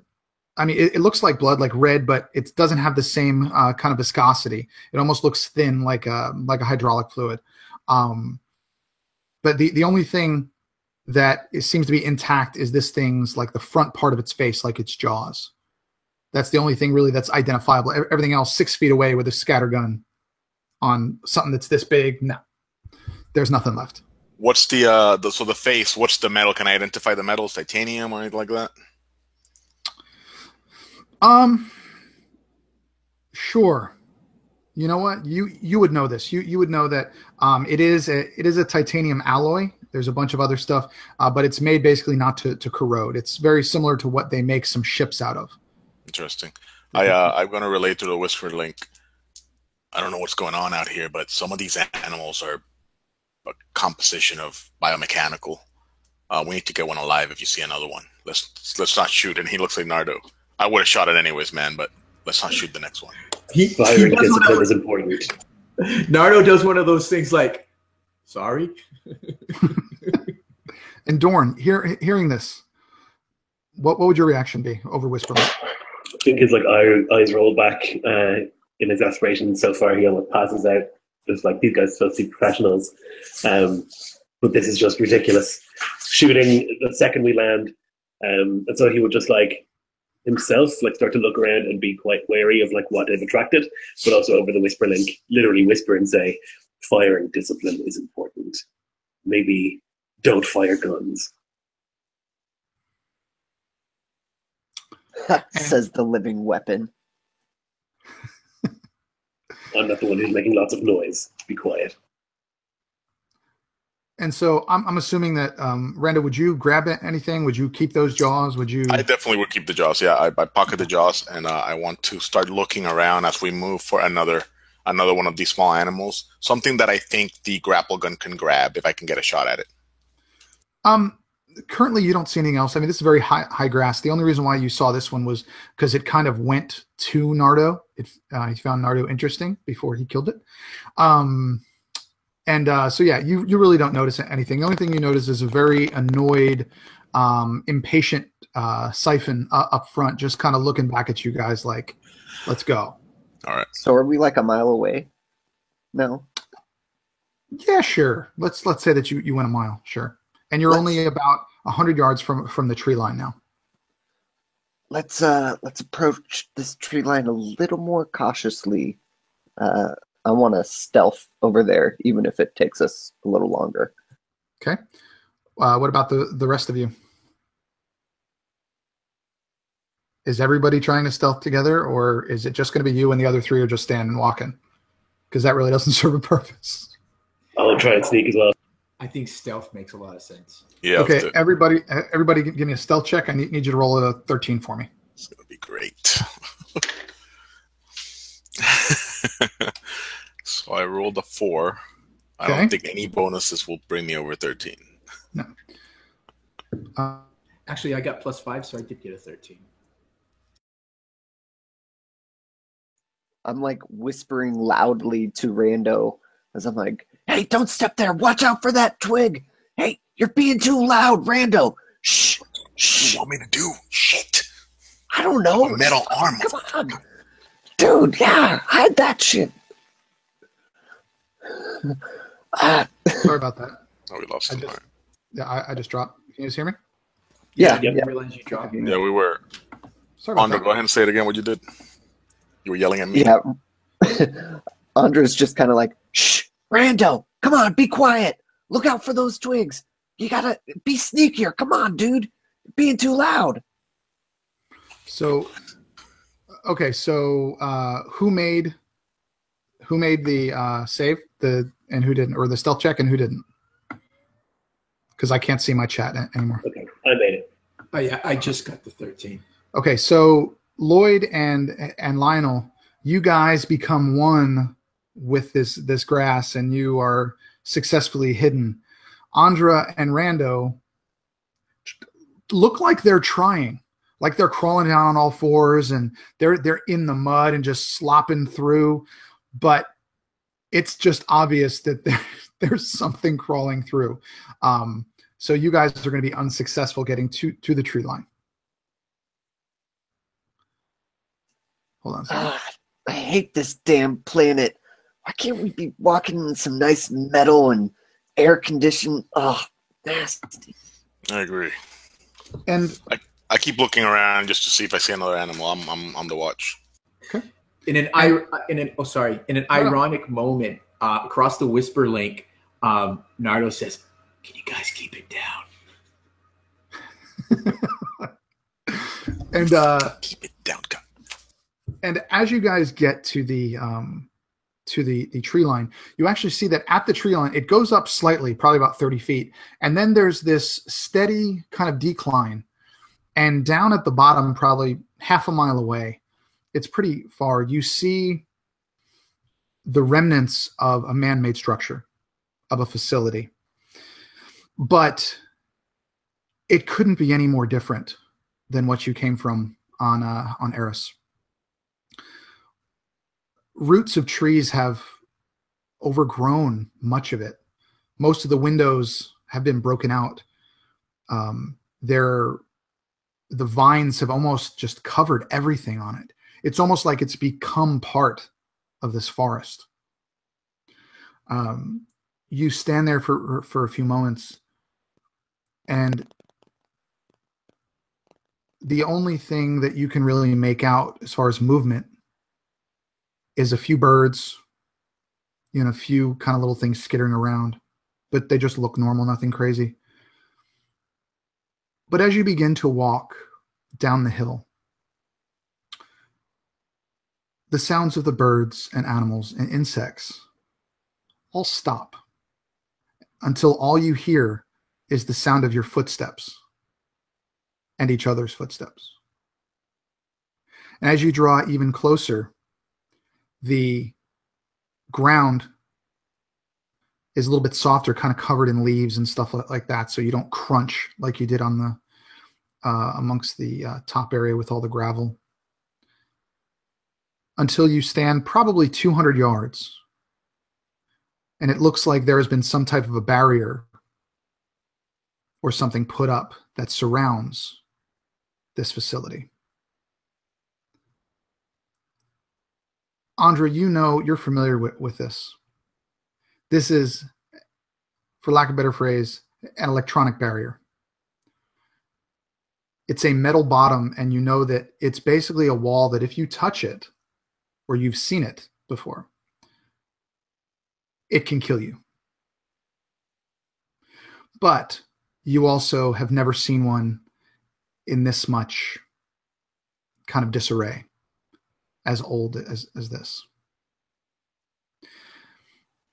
And on a very small sign in the very front of this building, you see a sign that you can barely make out, but it's kind of big on top of the front door. That says AIC Tech, established. And the year is 37 years before this. I don't know the exact year. I forget when we're at. And as you guys stand there looking at the Dagon research facility, you'll have a moment to figure out what you want to do, because we're going to take a break. First, just before that, Andra's going to point to the fence and say, "All right, boys, don't piss on that fence. That'll fry you." So, all right, guys, take 5, and we'll be back.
All right, everybody.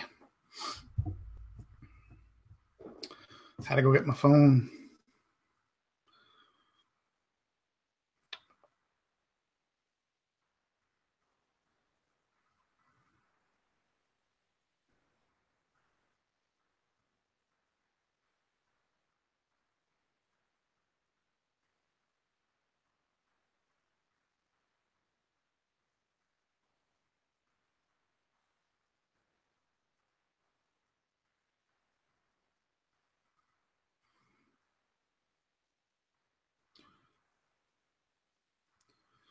Anyway, so yeah, guys, we had unfortunately Harry couldn't continue, but what I think I'm going to do with this series, it was designed as just a 3-shot, but I kind of liking where the story's going, so I'm going to be cycling people through some more than others. 2 or 3 sessions, and then bring someone else in and stuff like that. So Lloyd's going to be with us for a little while, and I think. Yeah, so we'll see who sticks around for a little while and who doesn't. So 5-minute breaks or 5-minute breaks. Mm-hmm. Oh, I didn't realize I still had my sunglasses on. That doesn't make sense. Oh, well. Yo. What's up, buddy? You all right? 5 minutes past. Yeah, Lionel's always the one that 5 minutes turns into 10. Oh, yeah. That's a classic Lionel move. Yeah. I mean, apparently in Maine, they don't have clocks. That has to be it. There. Yeah, Lloyd, a little bit. Yeah, I kind of ran with that siphon thing, Lloyd. I love it. Yeah, I was super pleased. I think I like the idea that, like, normal, or what are they called? Adepts Benders. are like, benders, right? Are like classically trained, and they like have. I kind of see it like wizard and sorcerer, kind of, Yeah, I like it. Like I said, man, I know you're getting your smoke, so that's fine. It's really weird to see Lloyd when it's light outside. Right, I know. Yeah. Really? Well, yeah, because he's always doing night games where it's 4 a.m. for him. Yeah. Ooh, ouch. So usually when I play, it starts at 1 a.m. my time, so it's dark by then. So usually what happens is the sun comes up behind me as we finish the game. But like, yeah, the last improv game I did, I had one guy from Paris and one lady from Denmark, and as we were finishing, like the sun was up in both of them, and I was like, man, you guys are troopers. It's just no, that I actually really like the Sunday games, and that way I have the rest of the day. But it doesn't always work. And of course, Lionel. Really pushing that break limit. He's consistent though. I'll give him that.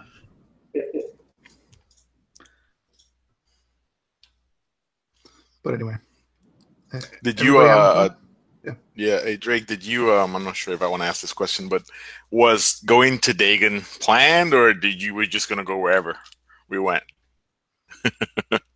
Is anything I do ever planned? I mean, yeah, you're right. It would have been awesome if we ended up. I had some options in my head. Sure. Leo just dropped. No, I don't ever. I go in with where we ended last time and where I want it to finish. But I don't. It bothers me to have a set plan because my players never do it. Yeah. So I just because they just like skip it. Yeah, I mean, if you guys didn't go to Dagon, I have other ideas too. Cool. And that whole thing about the outer ring could have been really cool. But I was just pulling that from the V2 stuff. Yeah, dude, you guys know. Just roll with it. I don't care. I'll make it work. I always do. Spontaneously came up with that whiskey grading system too. Like the first ring is the best, top quality whiskey, and it gets worse the further down you go. That was awesome. They are still making Harbinger. We might have some canon here, guys. You never know. Right. That's why I do Dragon Grin, because none of it's really canon yet. So sure. maybe some of it'll get picked up. So we're all back. Lionel, I'm gonna start putting you on a stopwatch for your breaks. Because apparently more than just me noticed that you don't have a clock.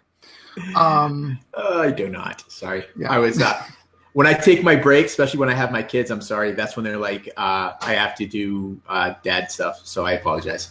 Unacceptable. You're fired. So All right, guys. So if everybody's back and ready to go, hopefully everybody is enjoying everything. Do we want to do any intros, or we just want to get right back into it? I mean, everybody knows Lloyd. Just get back in. All right. So this is you guys know where you stand in this overgrown, broken, moldy, covered in vines facility. The facility, you probably only see a few hundred feet at the front, but this is a large facility. This is very different than the one you saw on the other moon. This one is your typical, above ground structure. Lots of windows, heavy concrete and steel. So what would you guys like to do? So there's a fence, right? Like an energy barrier? Is that right? Yes, but you really can't see the barrier. You can just see the bottom, but Andra is familiar with it. You may ask. She'll toss some dirt or leaves or something to show you guys Yeah, exactly. I'll ask her, since she seems to know about this. I'll say, does it block Astra too? I've got an idea, but I'm not sure. What's your plan? Well, I was going to appear on the other side and try and turn it off. I look at Andra. But is it going to cry me if I try and this in pass through prep it? school? I don't know. Classical Only one way to find out. Well, hold on. Let me look at this thing before we alert everybody. I'm gonna walk up to it and look at some of the. There must be some metal junctures in between some of the areas, right? Just on the ground. Just on the ground. There's no poles. It's just one can think a line on the ground, and from there the barrier goes up. But it's very effective because you can't see it. I'm gonna check the bottom then and see if I see anything that I can finagle. There's the only junction box that you see is on the other side, just as Lloyd said. That makes sense. There's nothing on the outside that you can access anything. All right. Handle it, Dorn. All right. He'll crack his neck and crack his knuckles. And he'll basically, his eyes will glaze over again. He'll just vanish from where he is and appear on the other side. I'll cast Void Slip. Okay. And how close to this junction box do you want to appear? I want to definitely appear far from the pole on the ground, or the barrier on the ground. But not right on top of the box either. I'm worried that might have a barrier around it too. So I'm going to try and appear somewhere in the other side, like in the courtyard area or something. Okay. And you are successful with it. You go over to the junction box, and it is not. You don't see anything in the ground that shows that it's shielded. You open the the control panel, and there's a keypad with numbers and letters, all in English. Perfect. What would you like to do? So I do have some technology information or some knowledge. Okay. So like I do with the Astra computer or the Astrogation computer, I will close my eyes and I'll raise a hand to the data pad and kind of try and manipulate it with my Astra. I'll make a tech roll, basically. Okay, go for it. Give me a 15. 16 on the die. Okay. Well, then you lucky ass successfully happened to put a random code in and manipulated that technology to so I think, shut down. If you don't mind, instead of it being a random code, I would I have this impression that when he uses his tech as well, he sees it in Astra, right? So he closes his eyes or they glaze over and then he sees the cloud or whatever, and he can see the information and he's able to parse that and piece it together, and from hints pull the password together as opposed to just typing in something randomly hoping for the best. and you know what, with that, I think we could even do one better. Instead of actually hitting the buttons, when you actually put your hand down on it, some of that green or blue Astra actually comes out of your hand and goes into the pad, and the numbers gets pushed automatically. You actually don't have to do it. So with that, you just hear a and for a moment it's like a flash of this barrier, this kind of clear static, and then you can see the whole thing slowly go down. And he'll just like look at the rest of the party and all of the hideous mistakes they've made so far, shooting and like shouting as they're sneaking. And he'll just like give them this look of like, this is what a professional looks like. And Good thief. and would you guys go over? Oh, hold on. Would you guys go over to where he is, or close to where he is? I'd want to sprinkle some dirt or leaves first, just to like double check that it's like. As soon as I feel like it's down, I'm gonna move over before it comes back up. I'm gonna jump over it. Okay. And when you guys do, actually, Rando, give me a dex save or dex roll. It's my favorite. Here we go. 17. Okay, you're fine. Ooh, I could have had fun with that.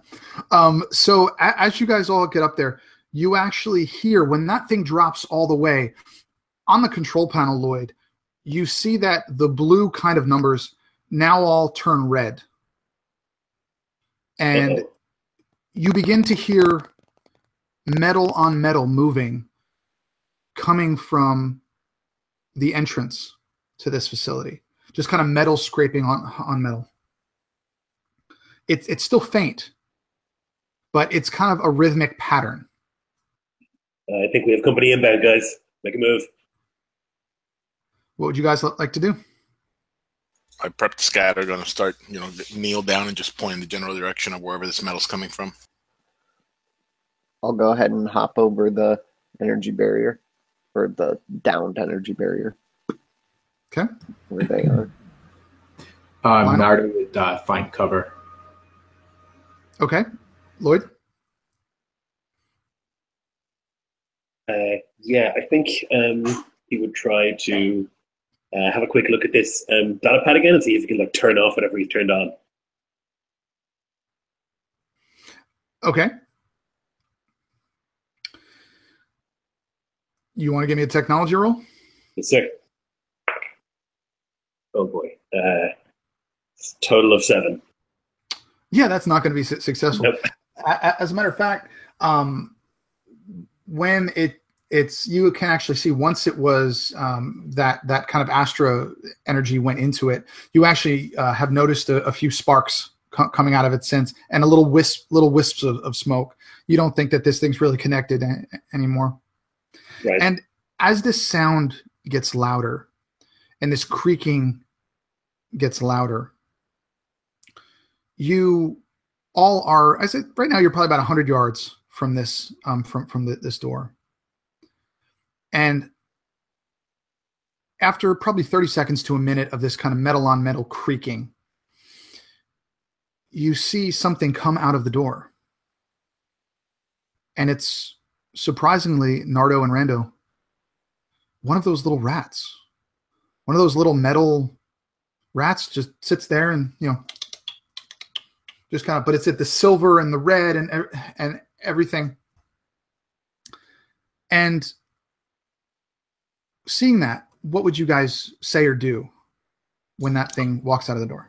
How far away are they from us? You said 100 yards? Probably about 100 yards, maybe 90, yeah.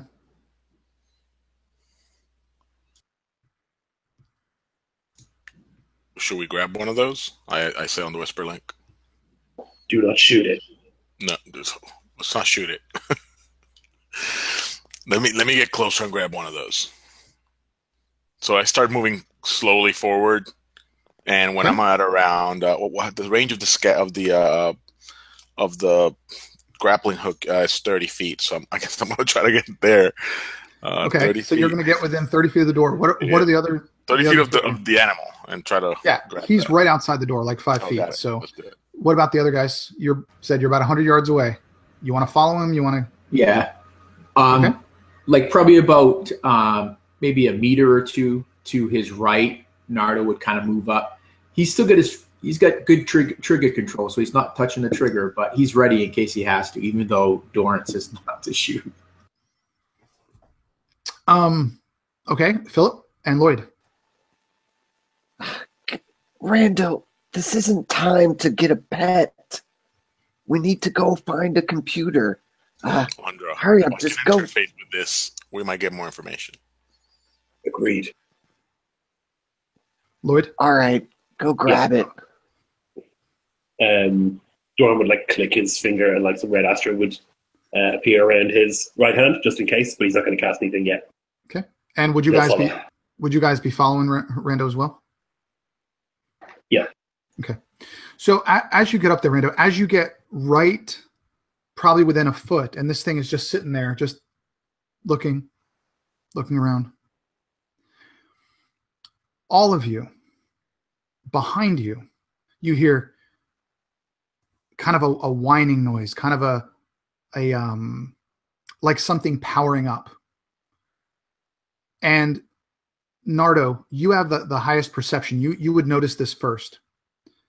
And you turn around, and about 60 feet away, you see this.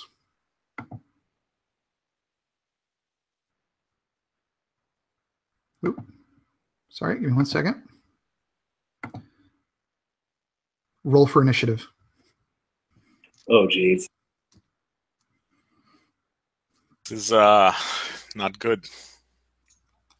He rolled a 20 on a stealth check, man. Nice. So Nice. everybody get a good look. Is so our only counter was passive, basically. Where's my initiative? There it is. Yeah, I wasn't actively looking, so I was, but I doubt that I would have made it anyways. It's 20. What's my initiative? There we go.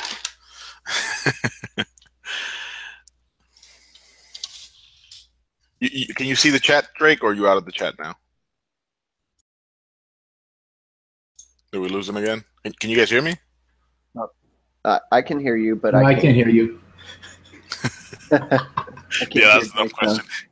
Can you guys hear Drake? No. I can't either. No, I can't hear Drake.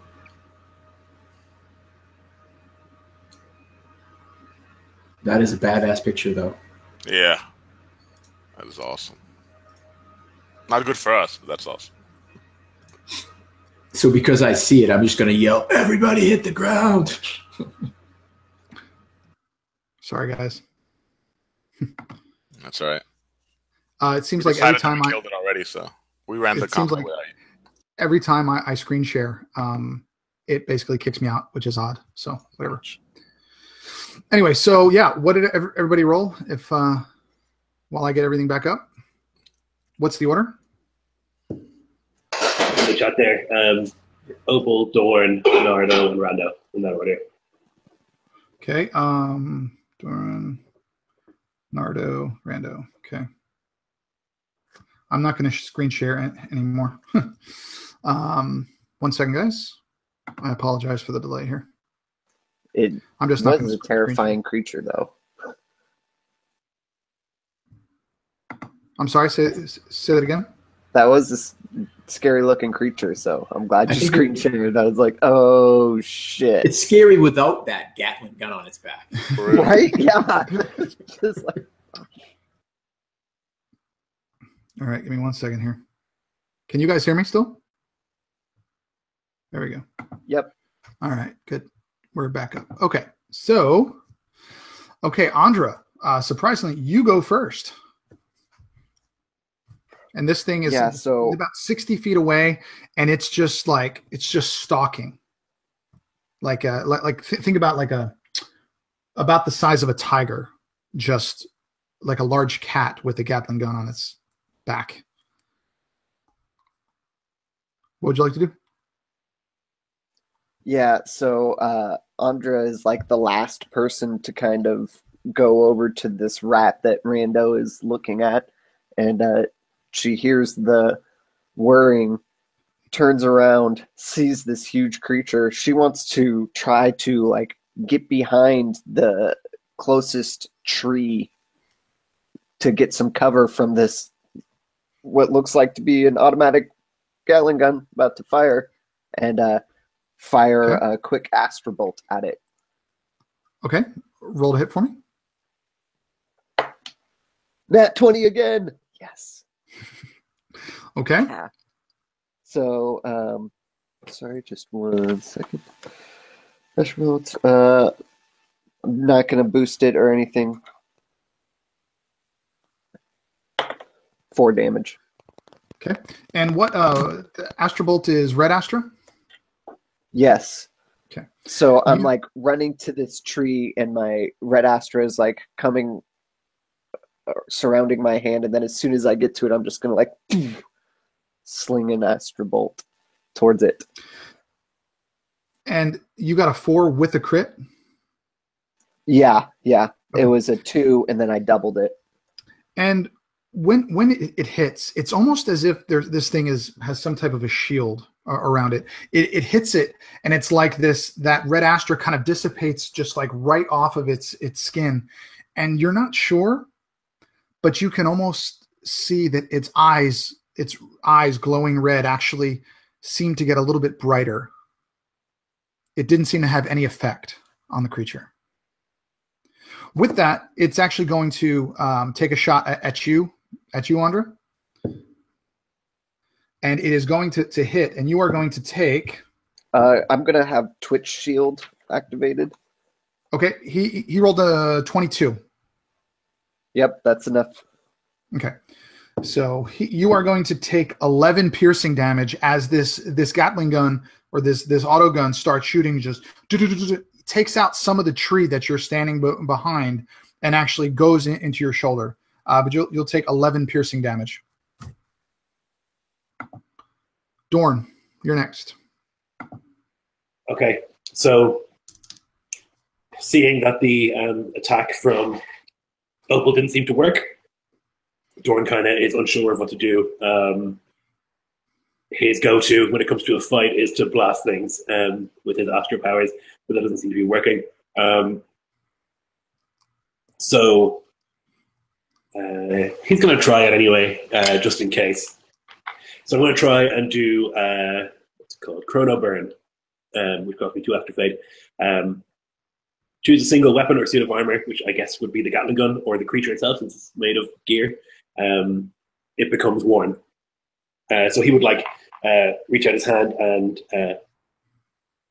I guess like a sort of haze would come over the creature, which like usually would happen, and it would like melt away some of the armor and stuff. But I don't know what's going to happen here. I'd say you need to pick. You need to pick the creature itself, the gun, or his kind of scythe weapon on his tail. You need to pick one for your target. I think I'll go with the gun. Okay, and that would be successful. Okay. And as this creature,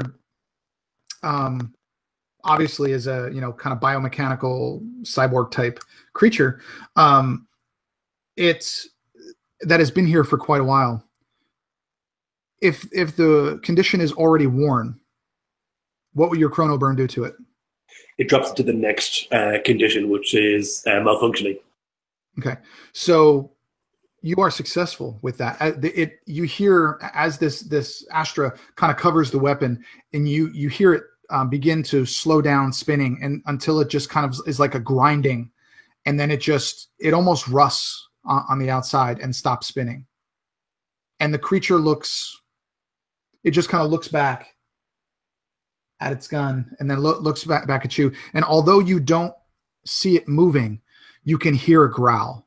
Although you don't see the voice or the mouth open, you can hear a growl. Right. Nardo. Okay, so Nardo's a second too late when he yells, take cover as before Andra gets hit. So how close are we to the actual building, the facility building? 15 feet. You're about 15 feet from it, yeah. Nardo's a little bit closer, but you're about 15 feet from it. Right. So he is going to just run to the building. I don't know if the doorway offers any cover, but he would sling out the rifle that he had gotten at the facility, and he would just take aim and rip off 2 shots. Okay, with the rifle or with the scattergun? Scattergun is way out of range, so okay. You'd have to use the rifle. So he just with the shoulder sling, the scattergun just drops the loop to his side. Okay, go ahead. All right, first shot is it's a nat 1. Okay. So second.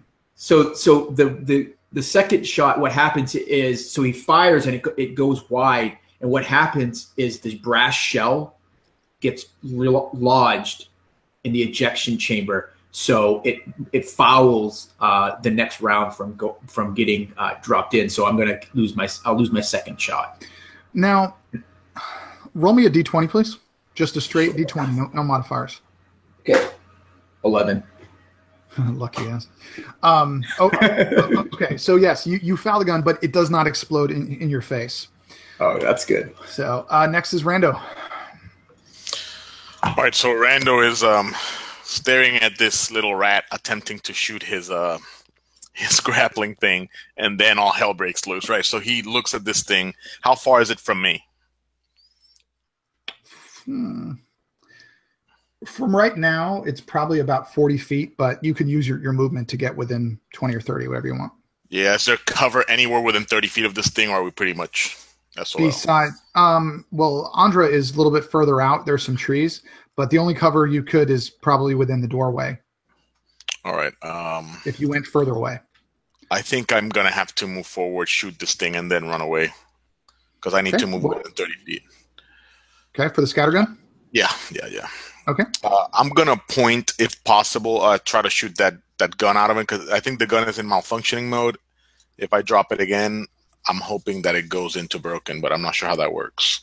That's something that could happen, no, that's just a spell. Never mind. That's the spell targets, right? Okay. Right. So I'm just gonna shoot this thing then. I'm gonna move 10 feet forward and use the scatter gun and hope that I fuck it up. Let's see. I rolled a 3. Plus I think it's just 5, so continuing the rando rolls. This is pretty standard. We got to get you some new dice, buddy. My attack rolls are rough. Okay. So and then I move back 20 towards the door. Then as I after I shoot, move 10 feet, take the shot, and then like fucking run away. Okay. We're back up to Andra, hiding. That's bleeding now, hiding behind a tree, having been shot up by this Gatling gun. Yeah, she's One definitely. Second, can I add something? I forgot I had the.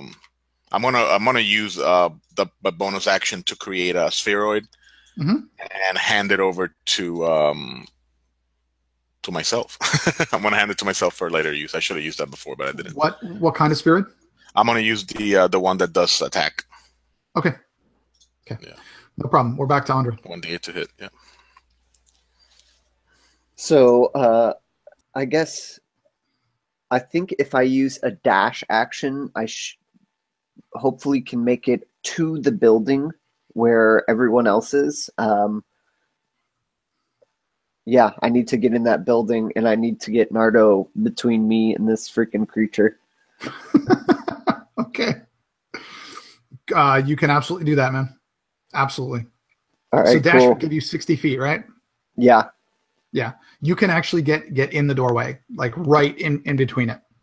Okay, and I'm yelling at everyone as I'm running in. Get into the building! Get into the building! And as you are running away, the next is it's the creature's turn. So I'm gonna see if it gets you. Even though the machine, the gun begins to spin again, but it's just all clunky. It sounds like metal on metal, just terrible whining noise, like a bearing going out. And it shoots a few times, except it's just not accurate. It actually misses you, just kind of hits by your feet as you go by. Dorn, and you do successfully make it into the doorway. These are big metal doors, by the way. I'm going to start running in the same direction. I'll pull out the handgun that I have at my side, and then we'll try and fire it Okay. at the creature. I get a 14 total. It's 15 to hit. Okay, yeah. So I'm running, and I think I'm not really focusing. Usually I would be blasting it with spells, but I saw Astral Bolt didn't work for our prep school Mancer, so I just keep running, and I pull out the gun thinking that always works, but I fire a couple of shots as I'm running, but I'm not accurate. Okay. Nardo. All right. Having cleared the breach, he's gonna fire a couple shots. All right. Well, I didn't get a 1, so that's the good thing. But I am still gonna miss. I got a 13, and I'll shoot a second one.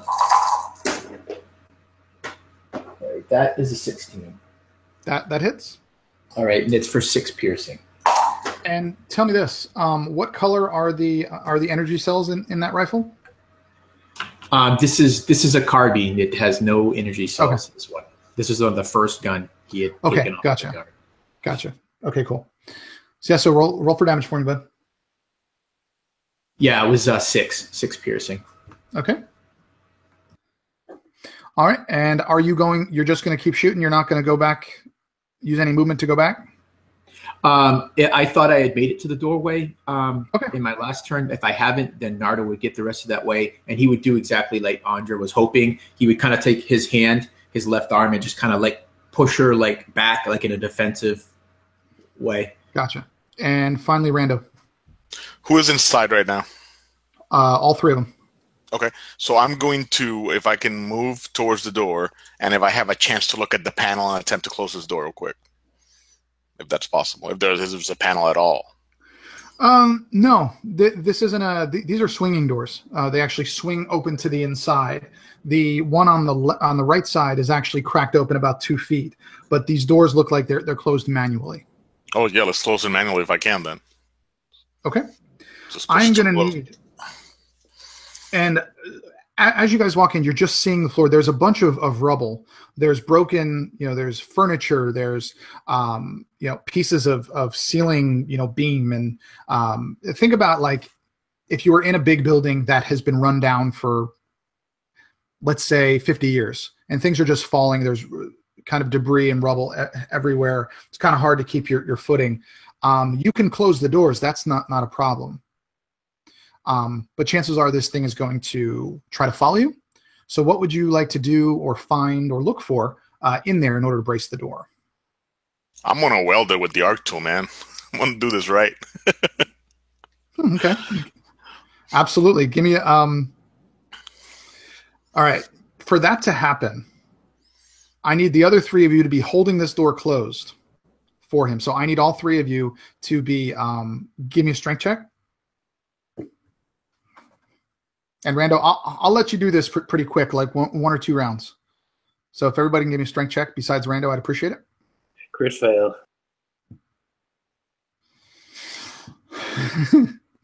All right. So you guys are holding this closed as Rando begins to do that. Lloyd, not only did you kind of lose your footing and fall, but your hand actually passed in front of where he is actually welding, and you're going to take 3 points of damage from that arc tool, and you're also going to lose a pinky. Oh shit! Watch the tool. So the good thing is, the wound is cauterized. Right. It's all cauterized, and you're not burning. But he has basically just welded your finger to the door with it. So I need one more opposing strength check from you guys, because you did succeed better than the creature did. So I need all 3 of you guys again, and I'm going to assume that Dorn picked himself up. All right. So he's like screaming initially, and maybe like he then instead of pushing, just like throws himself back against the door. Okay. And okay. So yeah, he rolled a 7. So you guys are successful. And as you finish Nardo with this welding, you guys just hear and then just scratching metal on metal on the door, just bang until after a few minutes, you just hear that, and you just hear the clicking as it steps off the stone onto the grass. Sorry about the finger, man. You guys are out of combat. He's like trying not to scream, but he's like, shit. Sorry, man. Well done, Rando. Nice job, Rando. The fuck is in this place, man? It's going to find a way in, though, so we got to keep our eyes peeled. Yeah. Because it's going to find a way in. Nardo would be popping the magazine out of the rifle and replacing the 3 rounds that he said. Now, I imagine I come in with 20 rounds, so I'm keeping track of that, just so I have a full magazine. And he puts it back in the carbine. Lloyd, that's hilarious. You changed your name. I love epic fails. Nice. So, as I said, you guys, this is like the entrance or the foyer of this facility. You can see off to your right. This is a lot of greens and mossy kind of mold on this metal and concrete structure. The floor at one time looks kind of like the color of like a marble floor, but it's since been covered in dirt and moss and things like that. There's a receptionist area over on the right, a couple of empty chairs. There's art everywhere, kind of encased in glass, but this place is just a mess. It's as if this place has been abandoned for quite some time. And sorry, that was really funny. Here, let's look at this. Rando finger taker. Yeah. So anyway, yeah, guys, basically this is just kind of a dilapidated foyer. There's many exits going in many different directions. What are you here for? What are you trying to get to? Where do you want to go? So we're here for a computer, right? Yeah, we need to find a computer and just slip these in and get more information. So let's find a terminal, see if we can get a layout of the facility and see if we can find a computer lab. Okay. Now you can go over to the reception area, and you'll be able to see a computer, at least for a layout. I'm sure Rando can hook that up. Let's do it. And as you do, behind the kind of reception desk, the large stone reception desk, almost underneath the table, you see two skeletons. Obviously dead a long time. But they're not like mummified, like the flesh was left. It's as if the flesh is missing. On the table, you see old kind of bubbled and grayed out photos of families, probably from these two people. The keyboards and things like that are kind of dilapidated and covered in dust and dirt. But Rando, you do successfully get one of them kind of booted up. And very quickly, you get a layout. And you find that this place is huge. What kind of areas are you looking for? Any labs or anything like that would be good. And I talked to Andrea and them as well. So we want to hit a lab. We could potentially go to the information tech specialist guys too. We could go there too. Armory. What do you guys think? An armory? I'm not sure if the armory would have the. Well, you want the armory just to grab some weapons first? Just in case it's a research facility, right? Might be something useful. All right, so we hit the armory and then we go to one of the labs.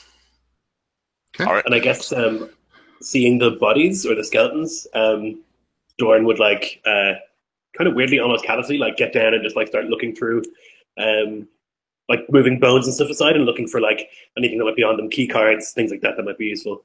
Hey! Let them rest. Whoa! What are you doing They're not going to need man? it. Ah, shit! Let No them respect with you heathens.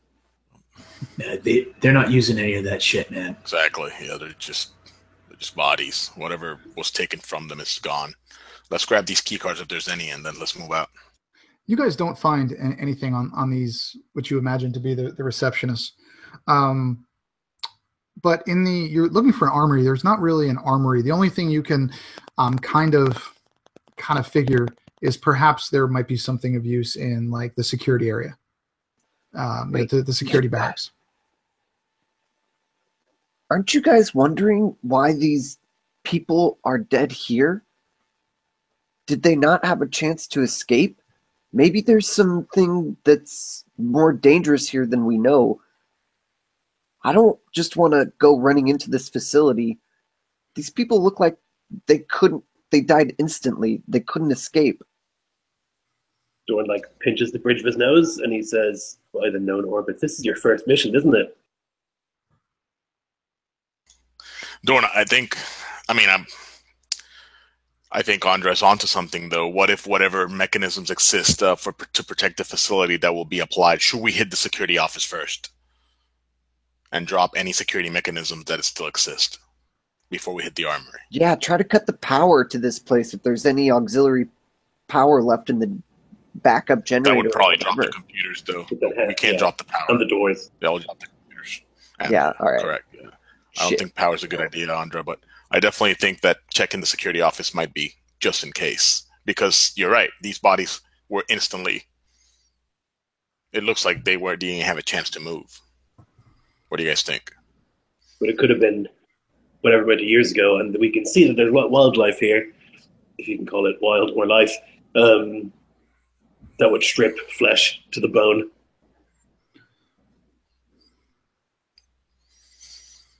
It's up to you guys. Just I'll download whatever map we need and go wherever we need. What do you guys think? Yeah, let's go to the security office, try to curtail any measures, and then hit up the lab, try to read these information and get it into a non-encrypted format so that we can disseminate it and prevent countless other deaths. I think Dorn would be looking towards what do you call it, Nardo? Yeah, he's looking towards Nardo since he's like the one who is like holding a gun and seems to be a soldier, while these other two seem to be up in the air. You know, they're like, oh, but what about the people? And it's like, that's not important. We're here. We might die. So he's like looking at the soldier for what he wants to do. Yeah. Well, the first thing is Nardo definitely, he wasn't even thinking about the bodies being there in the first place. I mean, that's just higher thinking. But once Andres says that, it does strike him as that these two were killed here. And he probably suspects that we're going to find others that were killed where they were. So that just puts him on even a higher level of alert. And he would say, we got to hit security. How close is the security office to the armory, Drake? Well, there's not an armory. That's the thing. According to the map, it's a security area, security barracks. If anything would be like an armory, it would be the security area. Nothing on the map says. But you're probably looking several corridors and one level down. From the map, it looks like there's one or two kind of sub-levels, as well as 3 levels above ground, a total of 5. And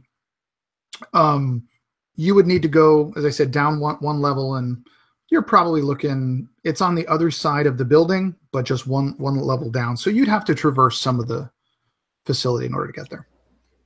Let's do it. I think that's the right path. Then security and armory seems to be very the same, guys. So I think we should just go there, see what we can do. And if we happen to find the computer we need there, great. If not, we'll move on to the lab. Okay. And while you guys are kind of walking down, what are you looking for? Are you going slowly? Are you looking for what? What are you, as you are making your way through, what are these characters looking for? So Nardo is looking for movement because he has it in his head that anything that isn't us moving in this place is probably a hostile. So that's what he's looking for. He's not looking for computers. He's not looking for anything else. He's not looking for dead people worrying about whether we're going to stir their bones up. Okay. And good. Dorn did a lot of his training on Angarad, which is like the moon that Seb Grimhar is on. It's like a inhospitable place, and so he's been hunted by creatures before, and so he's got that sort of prey mentality now. He's seen this weird like mechanical tiger, and so similarly he's just like looking out for movement. He's like moving very quietly as best he can, and just like keeping his eye out. And as you guys make your way down, getting to the sub level 1 goes without incident. It's not very far. As you go through, Rando, something that you notice probably 100 feet down the first corridor is on your left, you see an open door, and the tag on that door reads Director C. Racine. And I stop and just look at everybody and look back at the tag. We gotta stop here, guys. We gotta look in here. And Oh shit! And you kind of lead it in, not kind of lead the way in, Rando. This is was a very nice office, kind of stone desk. It looks like it's carved stone, chairs, paintings, and on the wall, you find a rather large portrait of what you know to be your mother back when she was quite young. And you see that portrait is not only her, but has her arm around a chimp. And the chimp has red hair. And you see them both smiling. As you go around the desk, you notice on this kind of white marble desk, brown and what would be now brown stains, which kind of look like blood just splattered across it. You see the chair have 3 claw marks, just rips in it on the back. And the whole office is kind of in shambles. But there's no body. There's no body. Okay, so I thought the chair. So I moved the chair around and inspect it. Is there any computer terminal here? There is. I'm going to log in if possible and look at what she was looking at last, if anything. The login is the first initial. And Andre, you would know this. The login is the first initial of your name and then your last name. But the password would be her choice. Rando, knowing your mother, what do you think it would have been? Or what would you try? I'm going to try. I'm definitely going to try my name first. And try that. Access denied. Fuck. I'm going to look at the. I look at Andre. Yeah. No. Go ahead. I'm going to look at the portrait. I'm going to focus on the chimp. Is there any tags on him or anything like that? Is there any names anywhere? The only thing you notice odd besides the color is the red collar that it's wearing. Shit. I don't know what the fuck this would be. I'm going to try.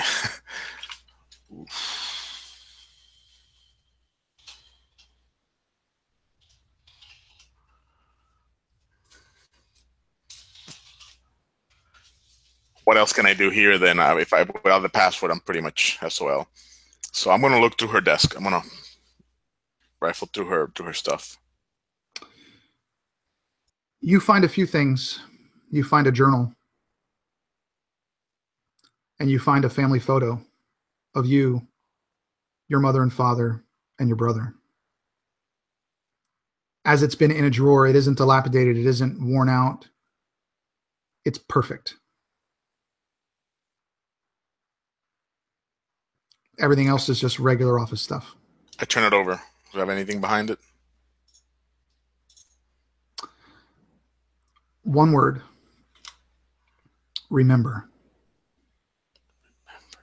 I'm gonna put. I'll put remember as the password. Highly unlikely, but access granted. Motherfucker. All right. Oh my god, I better not be a chimp. All right, so I'm going to. No, you're not a chimp, dude. Oh man, that would have been a crazy flip. So I'm going to, I'm going to see what she was looking at last, then, if possible, and look at her temp. I'm going to look into the temp files of the system, all that, any recycle bin stuff, all that shit. What you find, the last screen that pops up, is a schematic of the specimen storage facility. Level 2, basically sub level 2. And the last thing you see was a cursor kind of hovering over the word release. Oh. Does it look like it was definitely hit? All the doors are showing open on this schematic. I look at everybody. I think she initiated the opening of all these creatures, allowing these creatures to get out. I don't know why. I don't know if she did it because it was mandated an order, or if she did it because she was tired of the company. I guess I'll fucking never know. I'm going to go ahead. I think Dorn is like scratching the back of his head, right? He doesn't know your surname. He doesn't understand what's happening here. We've just walked into a random room and you seem to be very taken aback with what's going on. So he's like looking around. He sees this portrait of a woman with a jib with red fur, which is also weird. So he's just like, what? How'd you know to come in here? What? I think this is my mother's office. That's my mother on the picture, Dorn. Who? Yeah, I knew she was part of bringing Spectre technology forward and my family's company in the past, but I didn't know she was this deep into the company at all. This is not something I was raised with. He takes out the pack of cigarettes and offers one to Randall. Right. Yeah, I'll grab that shit and do the usual super smoke that I just kind of into. I just drop, get rid of it, and then look at you again like I need another one, but realize that it's not mine. I go back to the computer, and if I can download data to one of these, if I can find another vial and download data, I would like to download some data out of this. Sure. What are you looking for? What information do you want? You have access to pretty much whatever she would have access to. I'm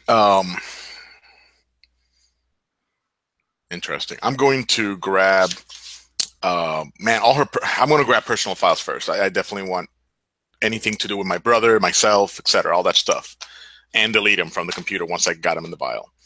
Then I'm going to go into work files, and anything I can grab that looks like important information. I mean, I don't want expenses reports, none of that bullshit. I want details on Astra usage, on experiments, all that if possible.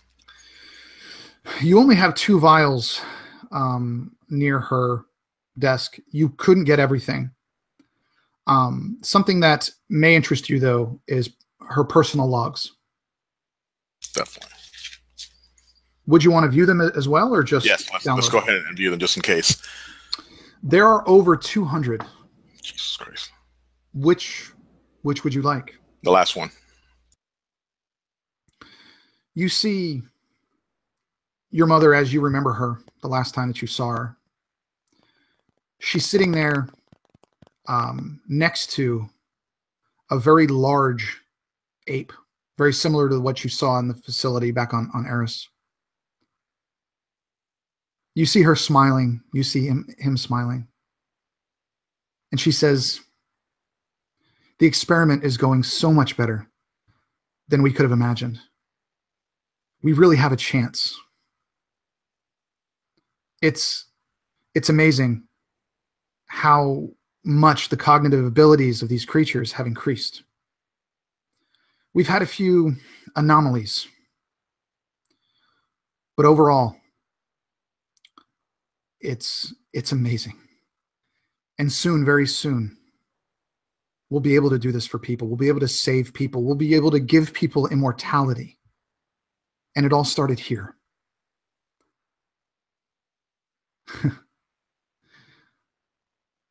It's taken a lot of my life to do this. It's taken time from my family, and I hope one day they'll understand that we're doing good things here. And if someone ever finds this, just know that I'm going to do everything I can to make sure that doing good is what continues. Because this guy here is really important. He's the first one. He's the first step And tonight, we're going to make him immortal. And I just know it's going to be successful. And she kind of reaches over and she kind of pats him on the shoulder, and this kind of ape just, and then it just fades to black. Damn, that's the last one. Are there any logs that are professional? There are experimental logs that you can download. I mean, but there's thousands of them. Okay. Just based off of experiments that they've done. I mean, you see huge amounts of files on different animals, rats, cougar, bat, bird, you name it, the animal's there. Is there any amount we have? Yeah. I don't think your mom let these creatures go. She seemed logged into her computer. Maybe someone made her. There's no body. It seems like there's a scuffle. I mean, she seemed pretty into her research. I don't think she would just abandon it all in a day. Yeah, I agree. I agree. Look at the affection, though, between her and this thing. And even the portrait, there's love there. Maybe the research took a turn and she didn't want these creatures to suffer, and so she let them out. Yeah. And as you say that, you hear movement behind you.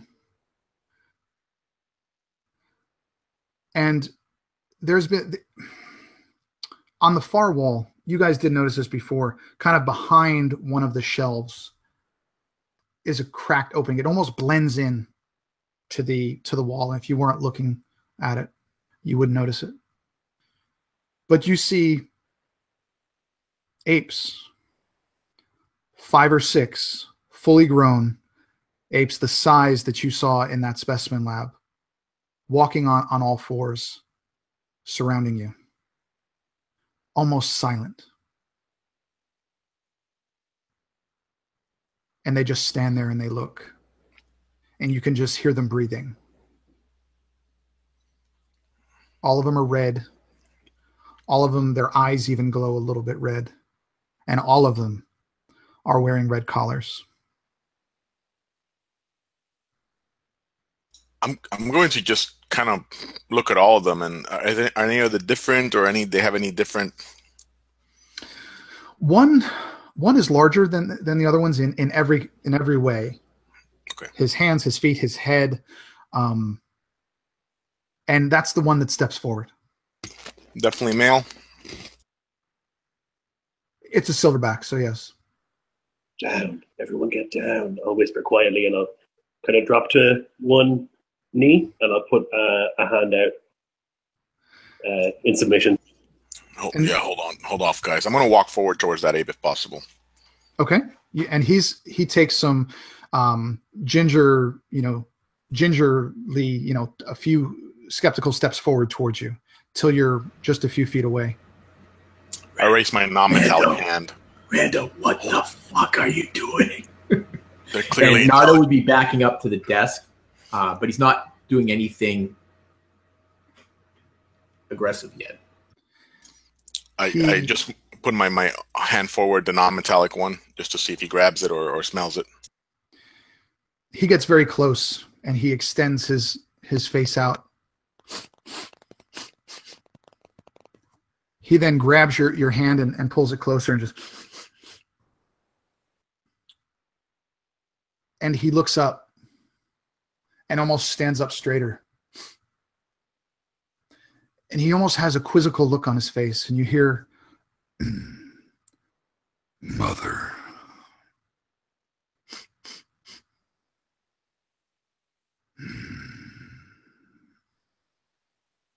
What would you like to do?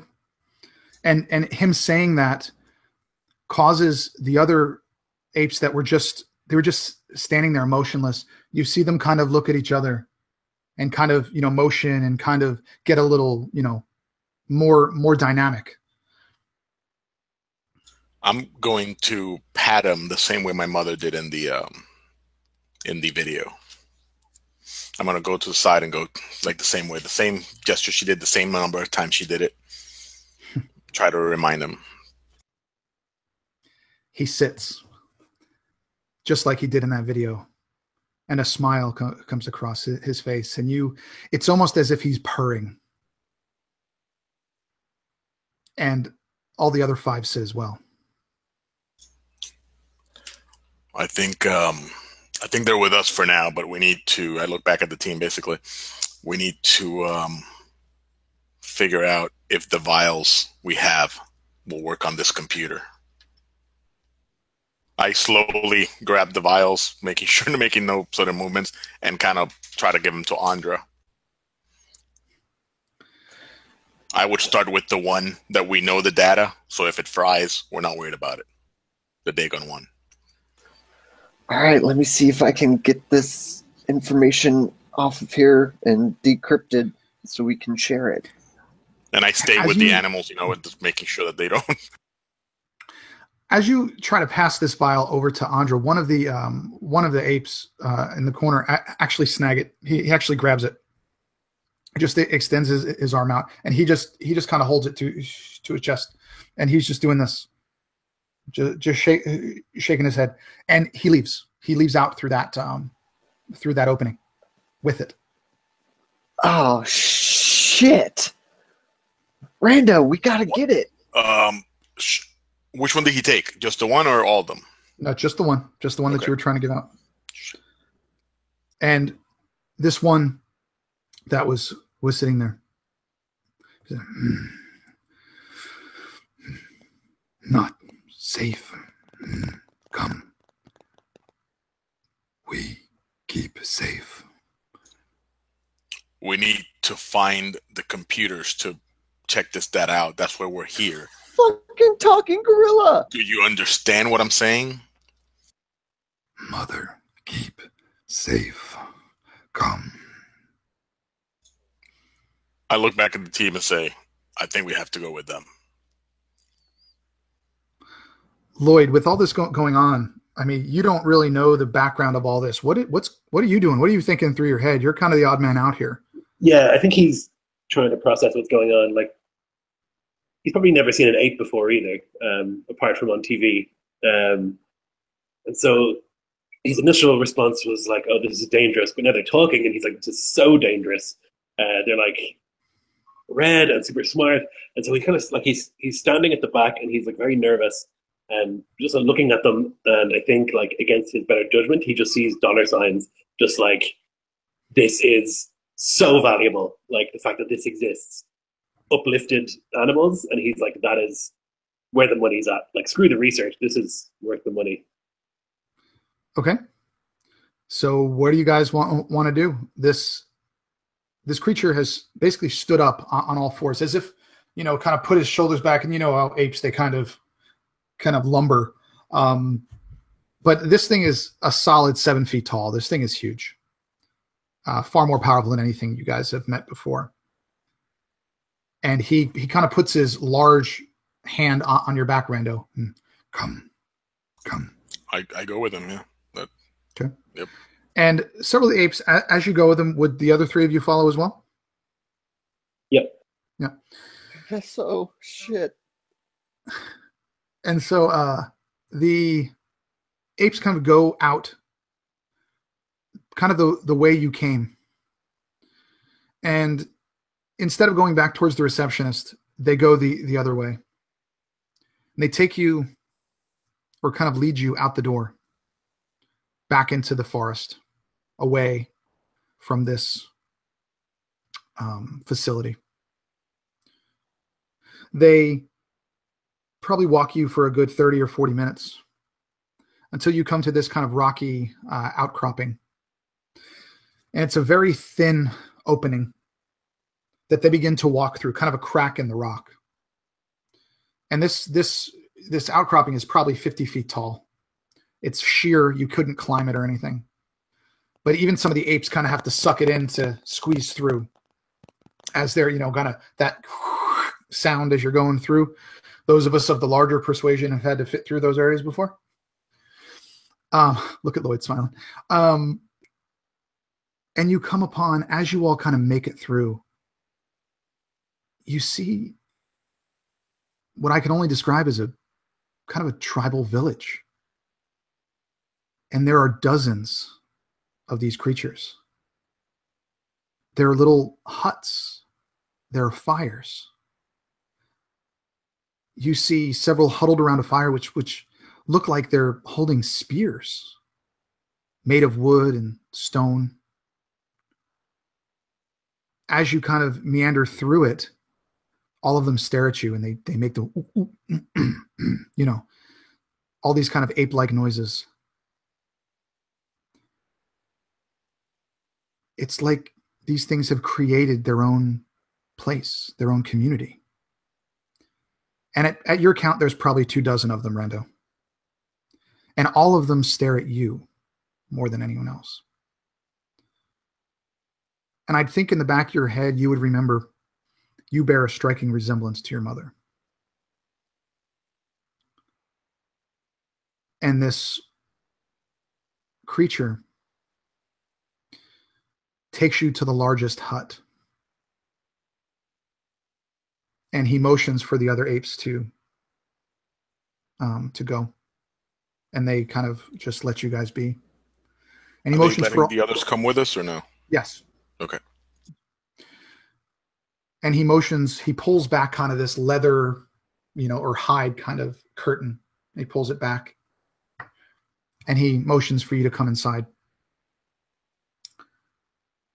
And inside, you notice, this, for all intents and purposes, it's like a hut. There's wood, like a wooden frame, kind of trees bent around. There's, some mud on the walls, just kind of holding them up for strength. It's kind of a thatched roof and leaves and your typical tribal kind of shamanistic thing. And over at the very end, probably 20 feet away, you see kind of a stone slab kind of cut into the clay. It's more like a slab. And the creature, again, puts his hand on your back and urges you forward. And as you get close, you see a body there. This body is in a lab coat that's dirty and browned, stained. The body has been kind of mummified and, kind of like desiccated. There's no moisture left in it. And on the lab coat, you see the badge that says C. Racine. And he looks at you and he says, "Mother." I fall to my knees right beside the lab coat. She's not alive, correct? There's no breathing or anything. And I just stare and I touch her face with my hand, with my good hand and not the metal one. And I kind of stroke her hair and just, I'm overwhelmed and probably even crying. And I look at the ape and I know he can't answer, but I say, what happened? And I look back at her. It's as if he understands. He just takes a deep breath. He goes, "Mother, keep ape safe. Mother, set free. Mother, love us."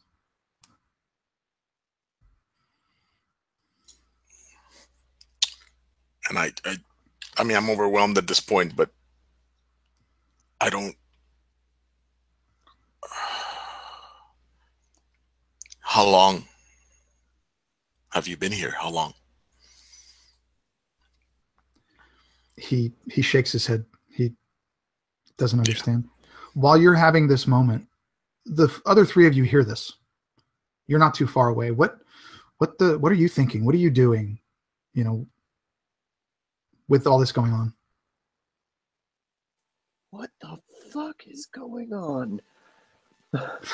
Like, oh shit. I'm like, I feel empathy for Rando. I'm like, man, that's some closure that he needs. But I'm kind of concerned about these vials. Like, hey, can we? What are you doing with these vials? Can we get them back? Andre, they lied. That's all I say. They lied. I thought my mother was alive, and I came into the program because they would save her life. And now the fucking company lied. Shit, they told you they could save her life? I stand up. I understood that my becoming part of the Spectre program would save her life, and she's not even... This fucking company lied, Andra. That's all they do, Rando. We know You're that's right, all they right. do. We've seen it. This. We've seen it. We can't save your mom now, but what we can do is continue her work. She wanted to set these creatures free. She wanted to We need to let this out. stop We need to this show everybody atrocity. what's going on. Whoa. Let's be calm here.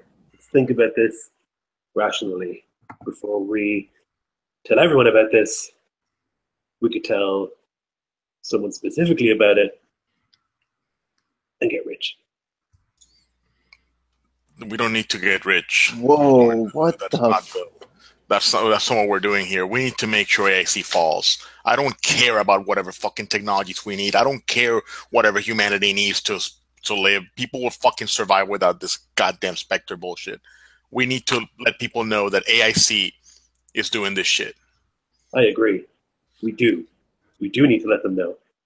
But let's say that we put it out there to the media. What gets done? Nothing. AIC denies it. They have the power to, they have a monopoly on space travel. They have the power to shut it all up. What if we tell a sept, a powerful sept, Rimar, Alzarine, one of the big boys, they would be able to do something about this and see AIC fall. And if we get paid, well, I hate to say it, but the Spitfire's right. And as the ape is sitting here, he does to you what you did to him as you're there on your knees, and he just kind of pats you on the shoulder. And he says, "Is okay. Mother, here. Mother, keep ape safe." And it's almost like he tries to give you a hug, but it's very awkward and very strange. this big thing. And he's like, he just kind of looks at you for a moment. And then another ape enters, almost as large as this one, again wearing that red collar. And he speaks as well, but he speaks better. And he says, no, not mother, father. Mother kept ape safe. Now, father, keep ape safe too. You're muted, Rando. Yeah, I know. I'm just I don't understand. Like, I look at this ape and where's father? He extends his hand and he points to your chest. You expect me to keep you safe? Mother promised. No break promise.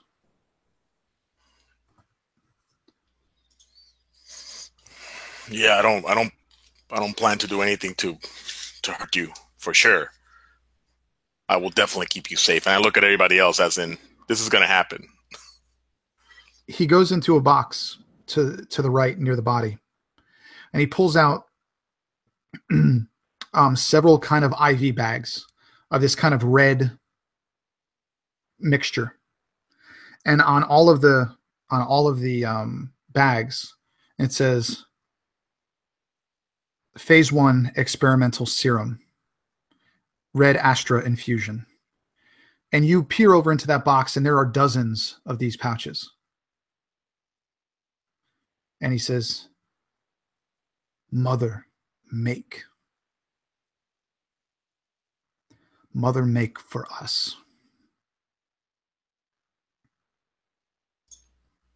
I just look at the ape and say, do you need this to live?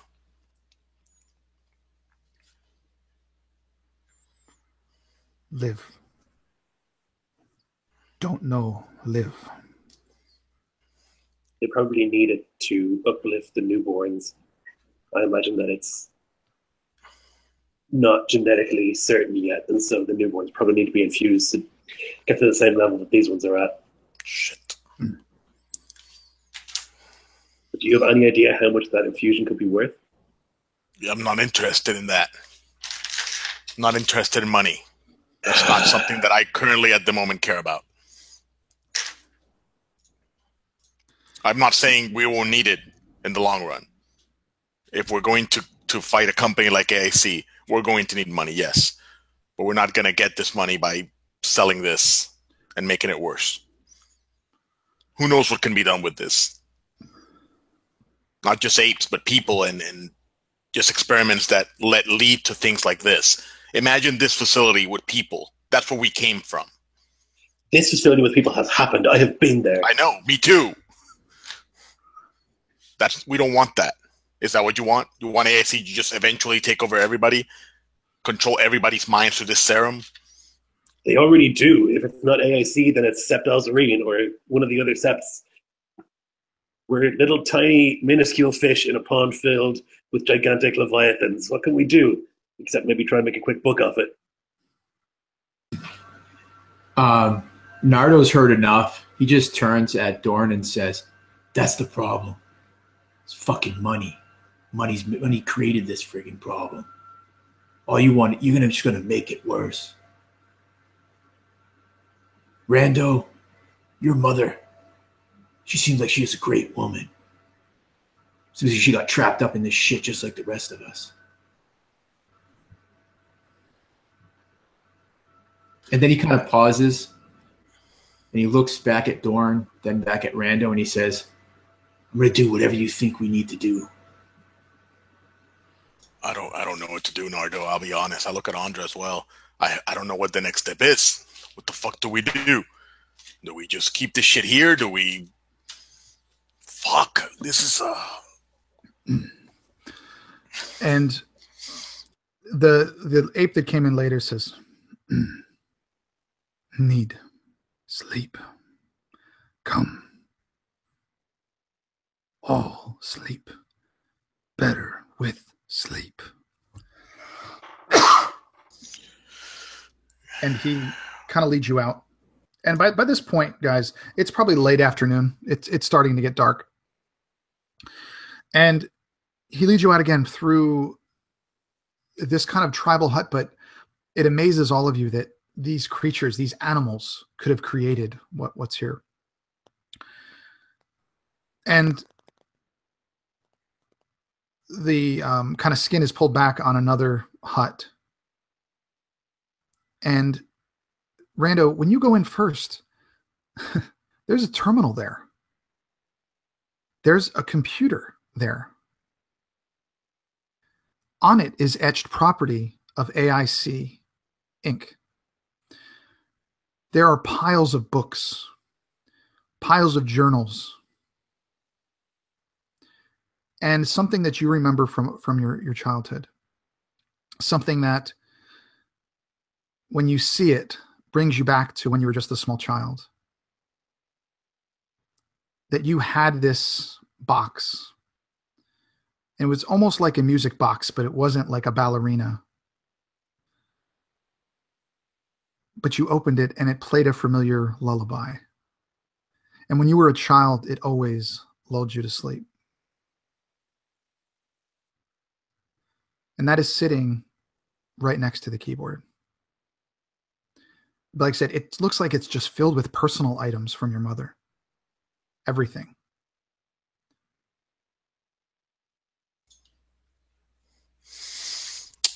I look back. Here's our computer, and I go to the box because I don't care about the computer, and open the box and just rummage through it. And you find a key card with your mother's name on it. And you find a note. And the note says, if you find this, I'm sorry. Contained here, every note and experiment that I've ever done at the Dagon station. AIC was trying to create a weapon. I could not allow it. All of those people died because of me, because I set those animals free. When they became self-aware, they have rights. And I couldn't just let them be used for that. It wasn't their choice. Everyone in that facility was destroyed. Most of the security measures were turned off. And I fled here. Everything you need to know what happened here is contained in these journals and files.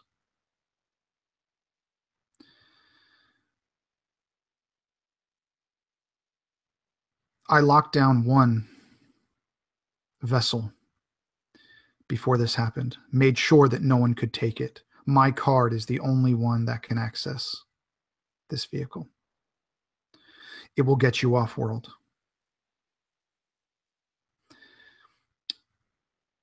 Please utilize my family. These animals have become the closest thing to a family that I have left. Please make sure that they're taken care of. The formula for the serum is simple. And you see beneath it kind of the scientific symbols for different elements, like a formula. And she says, this formula does much more than what you think. This formula will not create specters, but will cure a lot of things in this world. AIC will not fund it. All they want are weapons of war. Take this card. Find the vessel. Please. The system needs to know what this company has done and what they plan to do.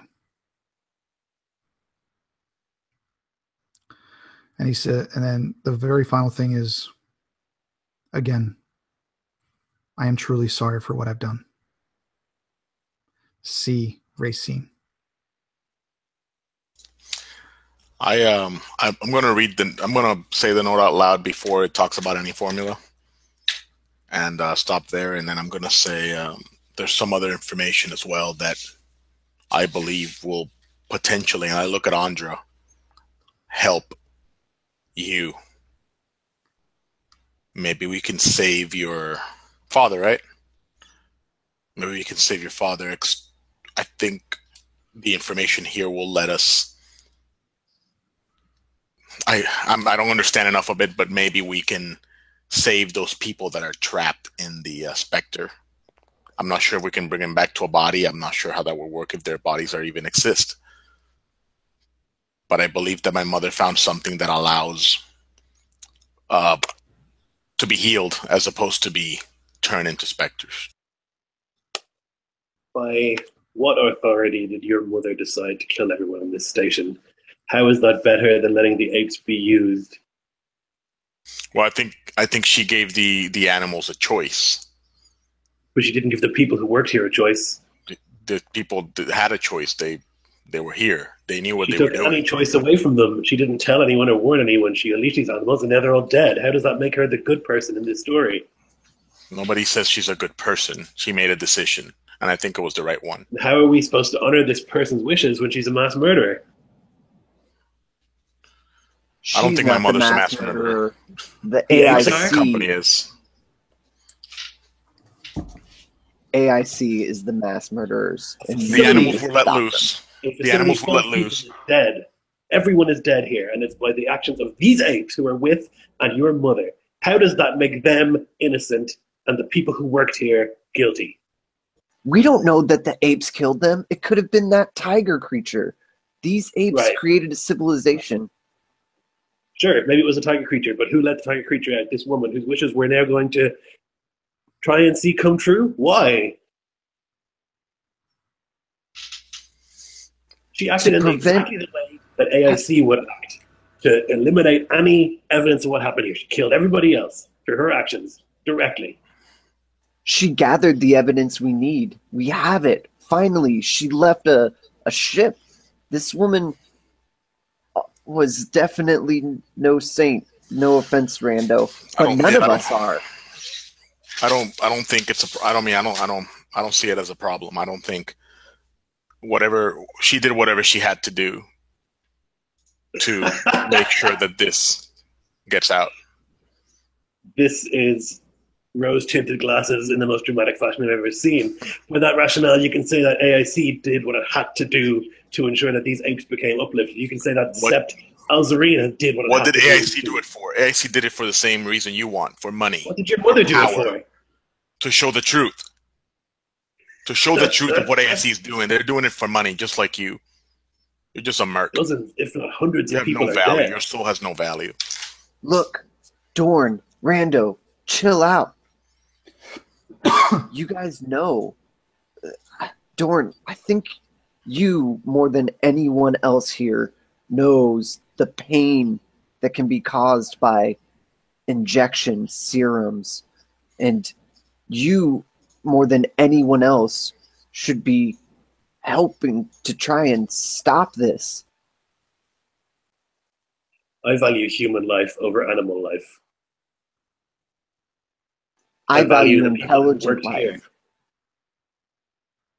People who worked here probably just had desk jobs and clerk jobs and scientists. Sure, there were some security people, but I can't imagine that anybody here was any more deluded or cruel than your mother. So what are you saying then?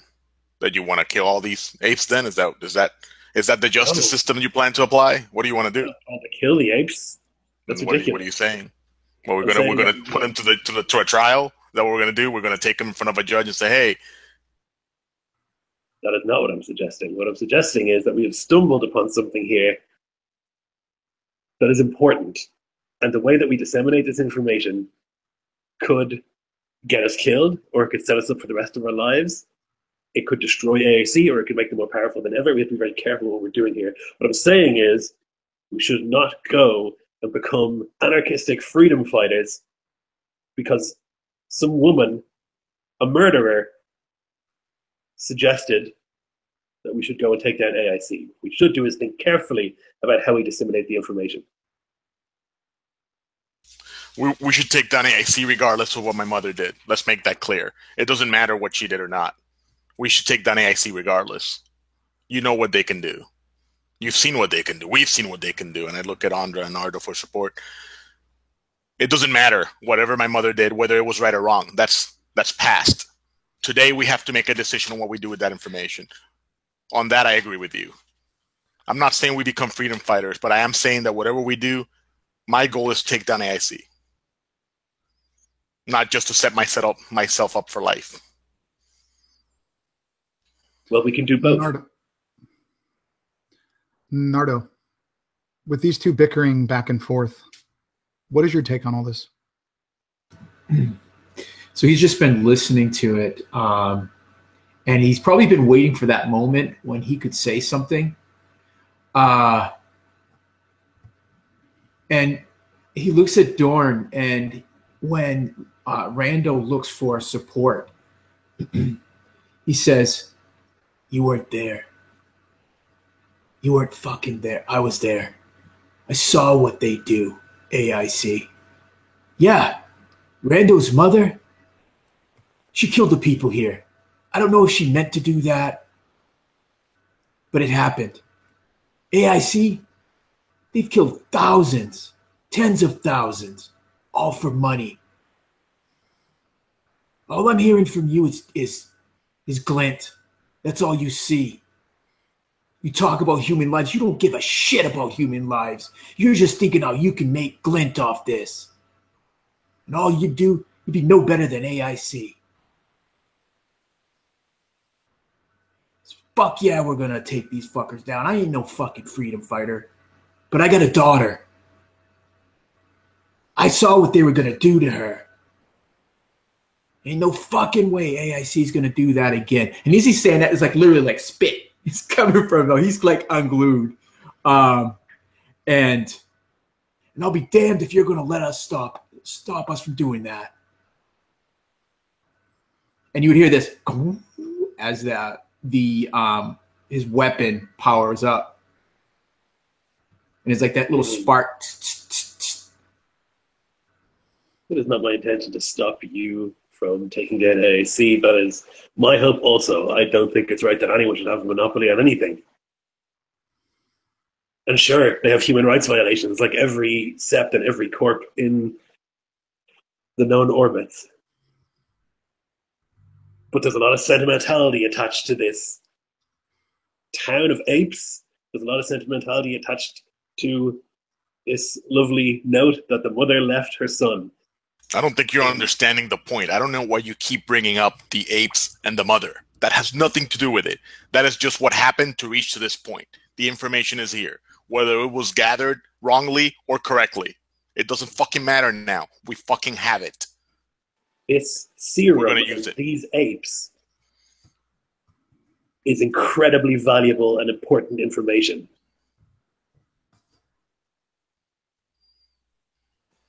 Look, guys, I think we all want the same thing here. Rando, we're going to honor the work that your mother did.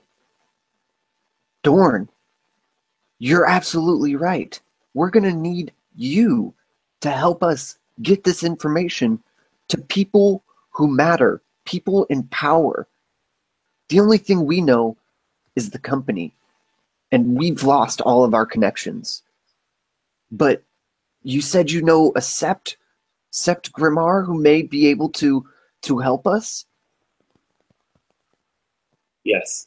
I can set up a meeting, hopefully, if the codes haven't changed too dramatically since I was last involved in the Sept. Set up a meeting of the Sept Grimmar. At least they're forthright in their dealings. They're brutal about them, but they tend to lie less than the others. Maybe we can set up a meeting and we can get them to disseminate this information and act on it.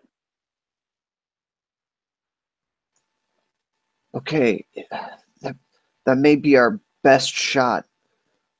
If we can't get this information and have the people take out this company, the only thing we can do is get it to people of power who might be able to. Nardo, Rando, what do you guys think? I look at Nardo. I want to wait for him to talk first.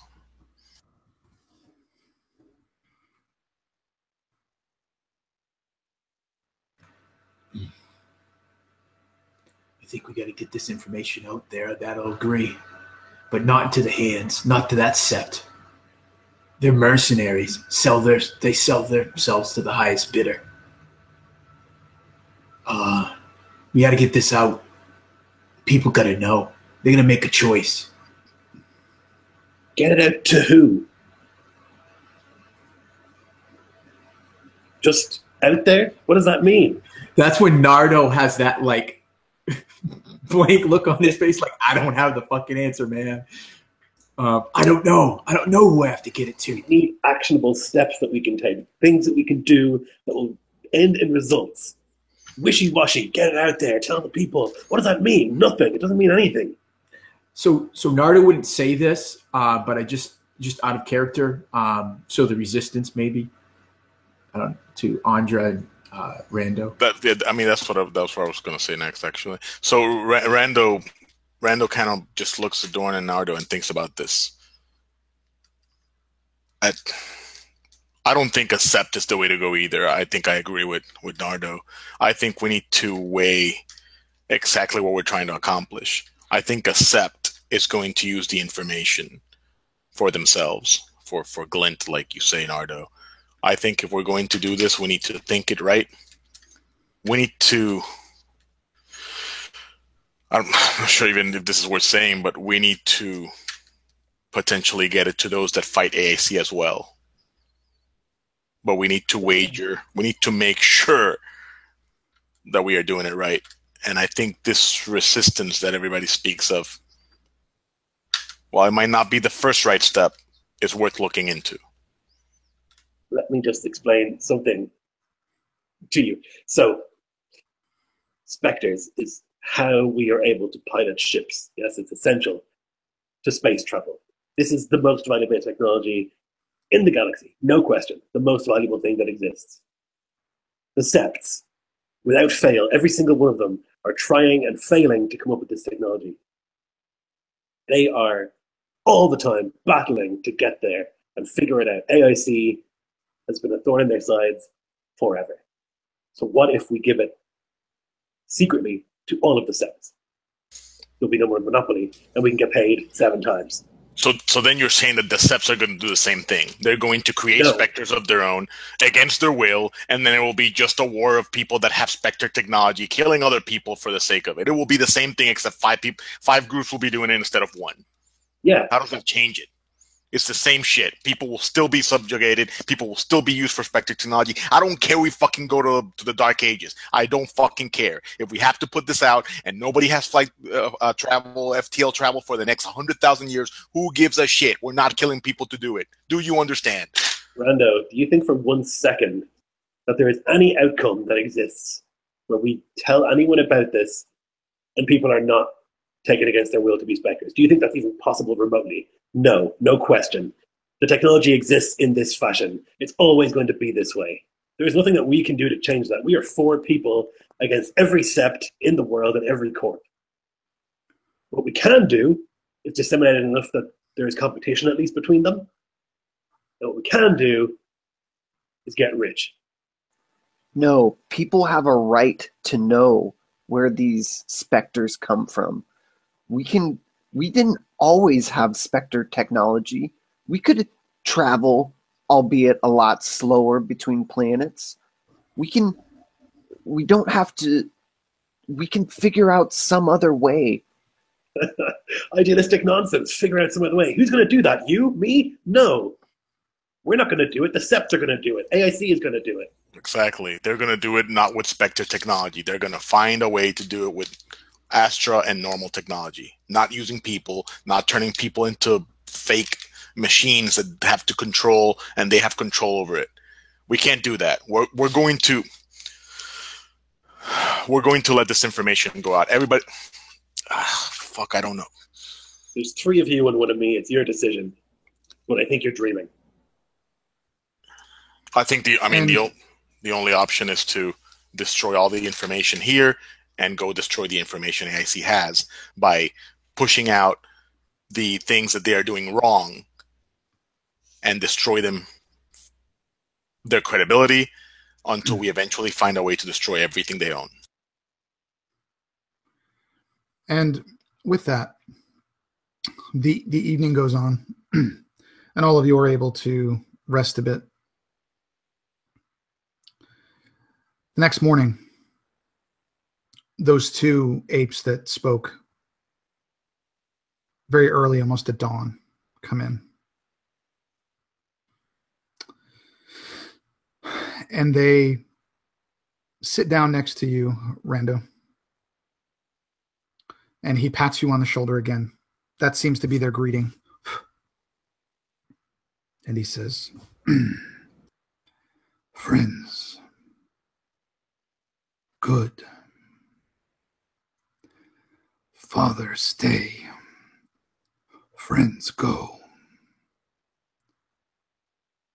Come, eat, then go.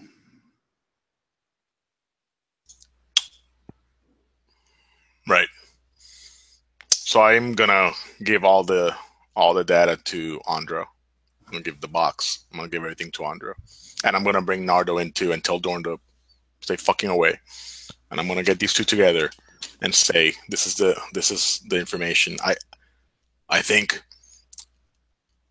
I'm not qualified to figure it out, but I think that one of the things that I would do is destroy all evidence of this technology, including whatever AIC knows. I know that's a big mission, but I think I'm going to stay here and fulfill my mother's wishes.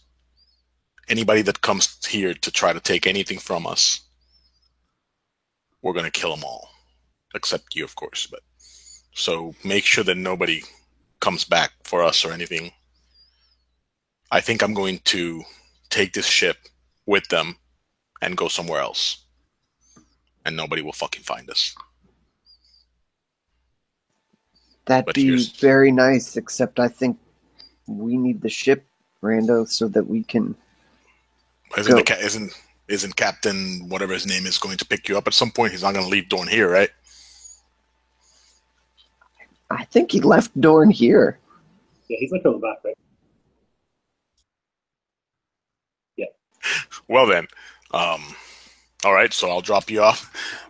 I'll do the same thing. I'll drop you off where you want me to drop you off, and then I'll go on with these apes and find a better life for myself and them because I can't keep doing this shit. They've lived here for almost 50 years, isolated and protected. This is the best spot for them. You need to be here to help keep them hidden. We'll take the information. We'll go to Dagorad. We'll talk to Nardo's contacts. We'll see maybe if we can get this information to the Resistance. Or if Dorn knows where we're at, he's going to bring more people and attempt to... I mean, clearly he just cares about the money. I have to take these apes somewhere else. I think that's what Mother wanted. That's why the ship is here.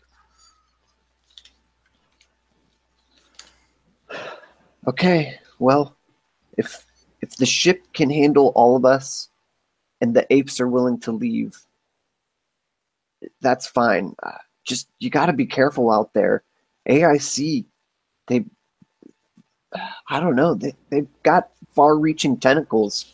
You got to be careful, man. Yeah. Yeah. So, all right. After you guys have that conversation, I would imagine that you go back out and you see Dorn there. And no, Dorn, you're not going to avoid slip invisibly. Sorry. So you don't know what they just said, but when you go back out, Rando, that ape looks at you and he says, Father, stay? I think we need to leave this place because others will come. Bad people coming. We leave. No. Friends leave. Father stays. We won't be safe. Father keeps safe.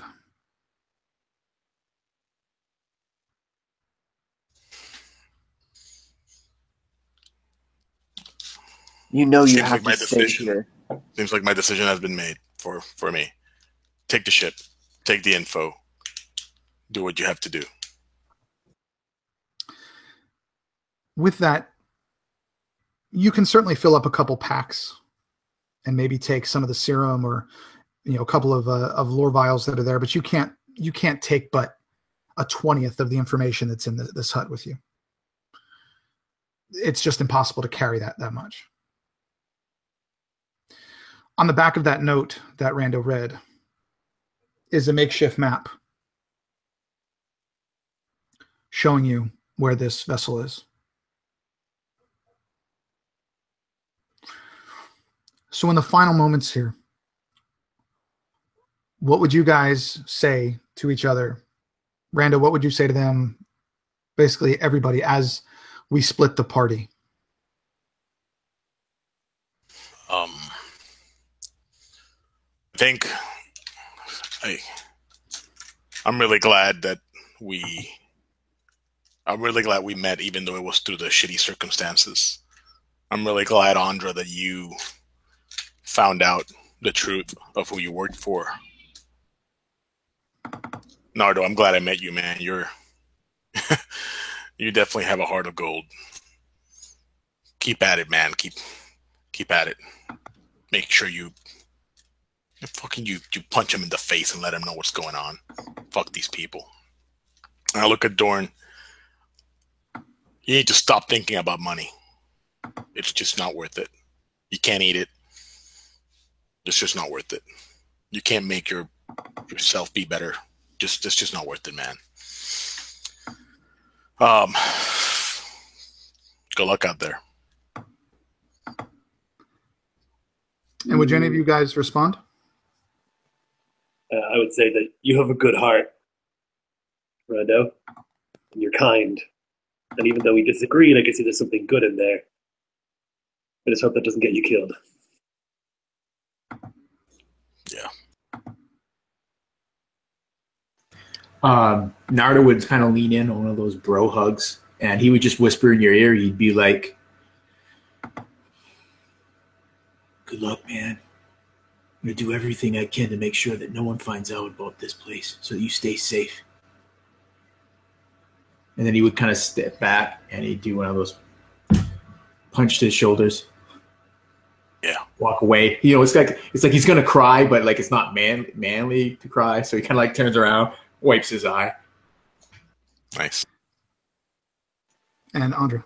Andra will go in for a firm embrace, kiss you on your cheek, and tell you how proud she was to have met you, and just how much you meant to her, helping her find out about her father. And she'll take off her necklace with the opal and give it to you and say, "You keep this safe along with your brothers." Once all this done, if I get wind of AIC being gone, I'll look you guys up. And I'll return this. I'll return this when you have your father. And as you guys make your way out, packs full, squeezing through that little opening in the cliff. The last thing you see is Rando surrounded by dozens of these red apes, just with a wave and a smile. And you look back down at this map, and it doesn't look to be that far away. With this card in hand, you all head to this vessel. And that is where we end this session. Ooh, man. Man, that was crazy. So I planned 3 encounters, guys, and sorry. The RP just kept going, and I'm like, okay. A long discussion about what to do with this. Great. It's like this real intense reality discussion. I loved it. Well, you throw us into this situation where it's bigger than that. I mean, there's a lot of bigger stuff going on. So yeah, I don't. I'm really story heavy, combat not so heavy. This is the first game I think I've ever DM'd for you, Lloyd. Yeah, first one ever. I loved it. It was great. I was saying in the chat earlier that you do a lot of alley-ooping, right? You're like, what is it? What's the thing you see? And it's like, that's great. And I don't do that enough myself, but I really enjoyed it in today's session. Well, good. I'm glad. And Lloyd's going to be back. Philip's going to be back. Lionel's going to be back. Leo, excuse me, has decided that just due to work stuff, so I needed to have a creative way to keep him somewhere. Sweet. So that was what it was. And honestly, dude, just so you know, the ties in to your mother, I had no idea that was awesome. No idea. That was awesome. Right. The tie-ins to the Red Ape, no idea. Nothing at all. That's so cool. I was just like, okay, Jungle. There were so many other cool encounters planned, but I think I'm going to throw those at you next time. I do want to show, and it's probably going to kick me, but I want to show you guys the thing for the promo for the next one. Nice. I always do. It's probably going to kick me, but I got to find it. Hold on. Why is that always like that? Oh wait, hold on. I got to start GIMP. I think I started it in GIMP. That's why. Give me a sec. But yeah, no. I thought that was a lot of fun, guys. I really, I loved the role play. Nardo and Andra, I know you guys didn't get as much role play in as usual, but because it was. No, this was Leo's Rando's story. Yeah, I thought it was really Perfect. Perfect. With that, it was so nice. Yeah, and it was my first one too, I'm so I thought I would try and throw a lot in because it was my first appearance, so I thought I'd. Oh, that was great, Make man. it That definitely attacking the mother was great because I'm at that point where I have to make a decision, but I'm also a good person. I'm not just gonna stab you. So I'm thinking man, shit. That was good, man. That was good. Devil's advocate, like you said. You can see it's to him, it's just okay, we could you're not going to change anything, might as well get rich in the process, right? Yeah. You bring in a very good other angle perspective. That's he's right, man. We gotta. This is dangerous stuff. We gotta be protected if we're trying to dish it out. He also made perfect sense with everything. Just so you know. Frustrating. Yeah, exactly. We're oh man. It was frustrating because correct. He is right, but I have to look at it from rose tinted glasses, like he said. Rando's looking at this and going I don't care, man. My mom is right. Whatever you it doesn't matter. And I'm gonna make sure that I know at no point, let you know that. But yeah, it's. I think that was great. I love when Nardo was we just gotta get it out there, and I'm how? And he's oh, I don't know. Yeah, exactly. Nobody knows. We're all man, this is over our heads. We're just dudes, in a planet with apes. Yep. Give me 1 second. I'm pulling up the thing now, guys. Like I said, it's probably gonna drop me, but just give me a sec here. Let's see. Oh, there it is. Okay.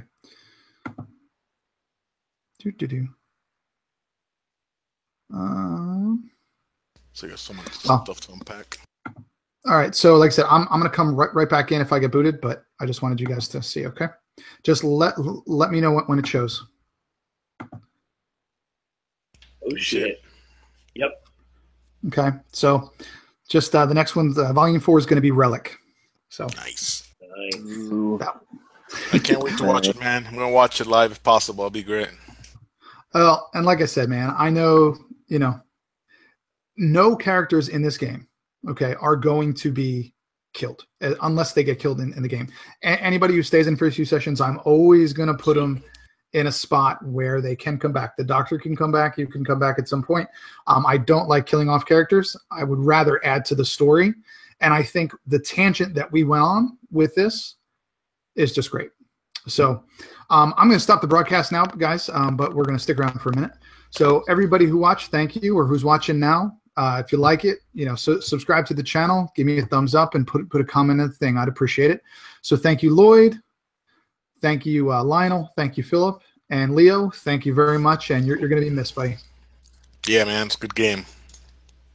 All right. It's a great game.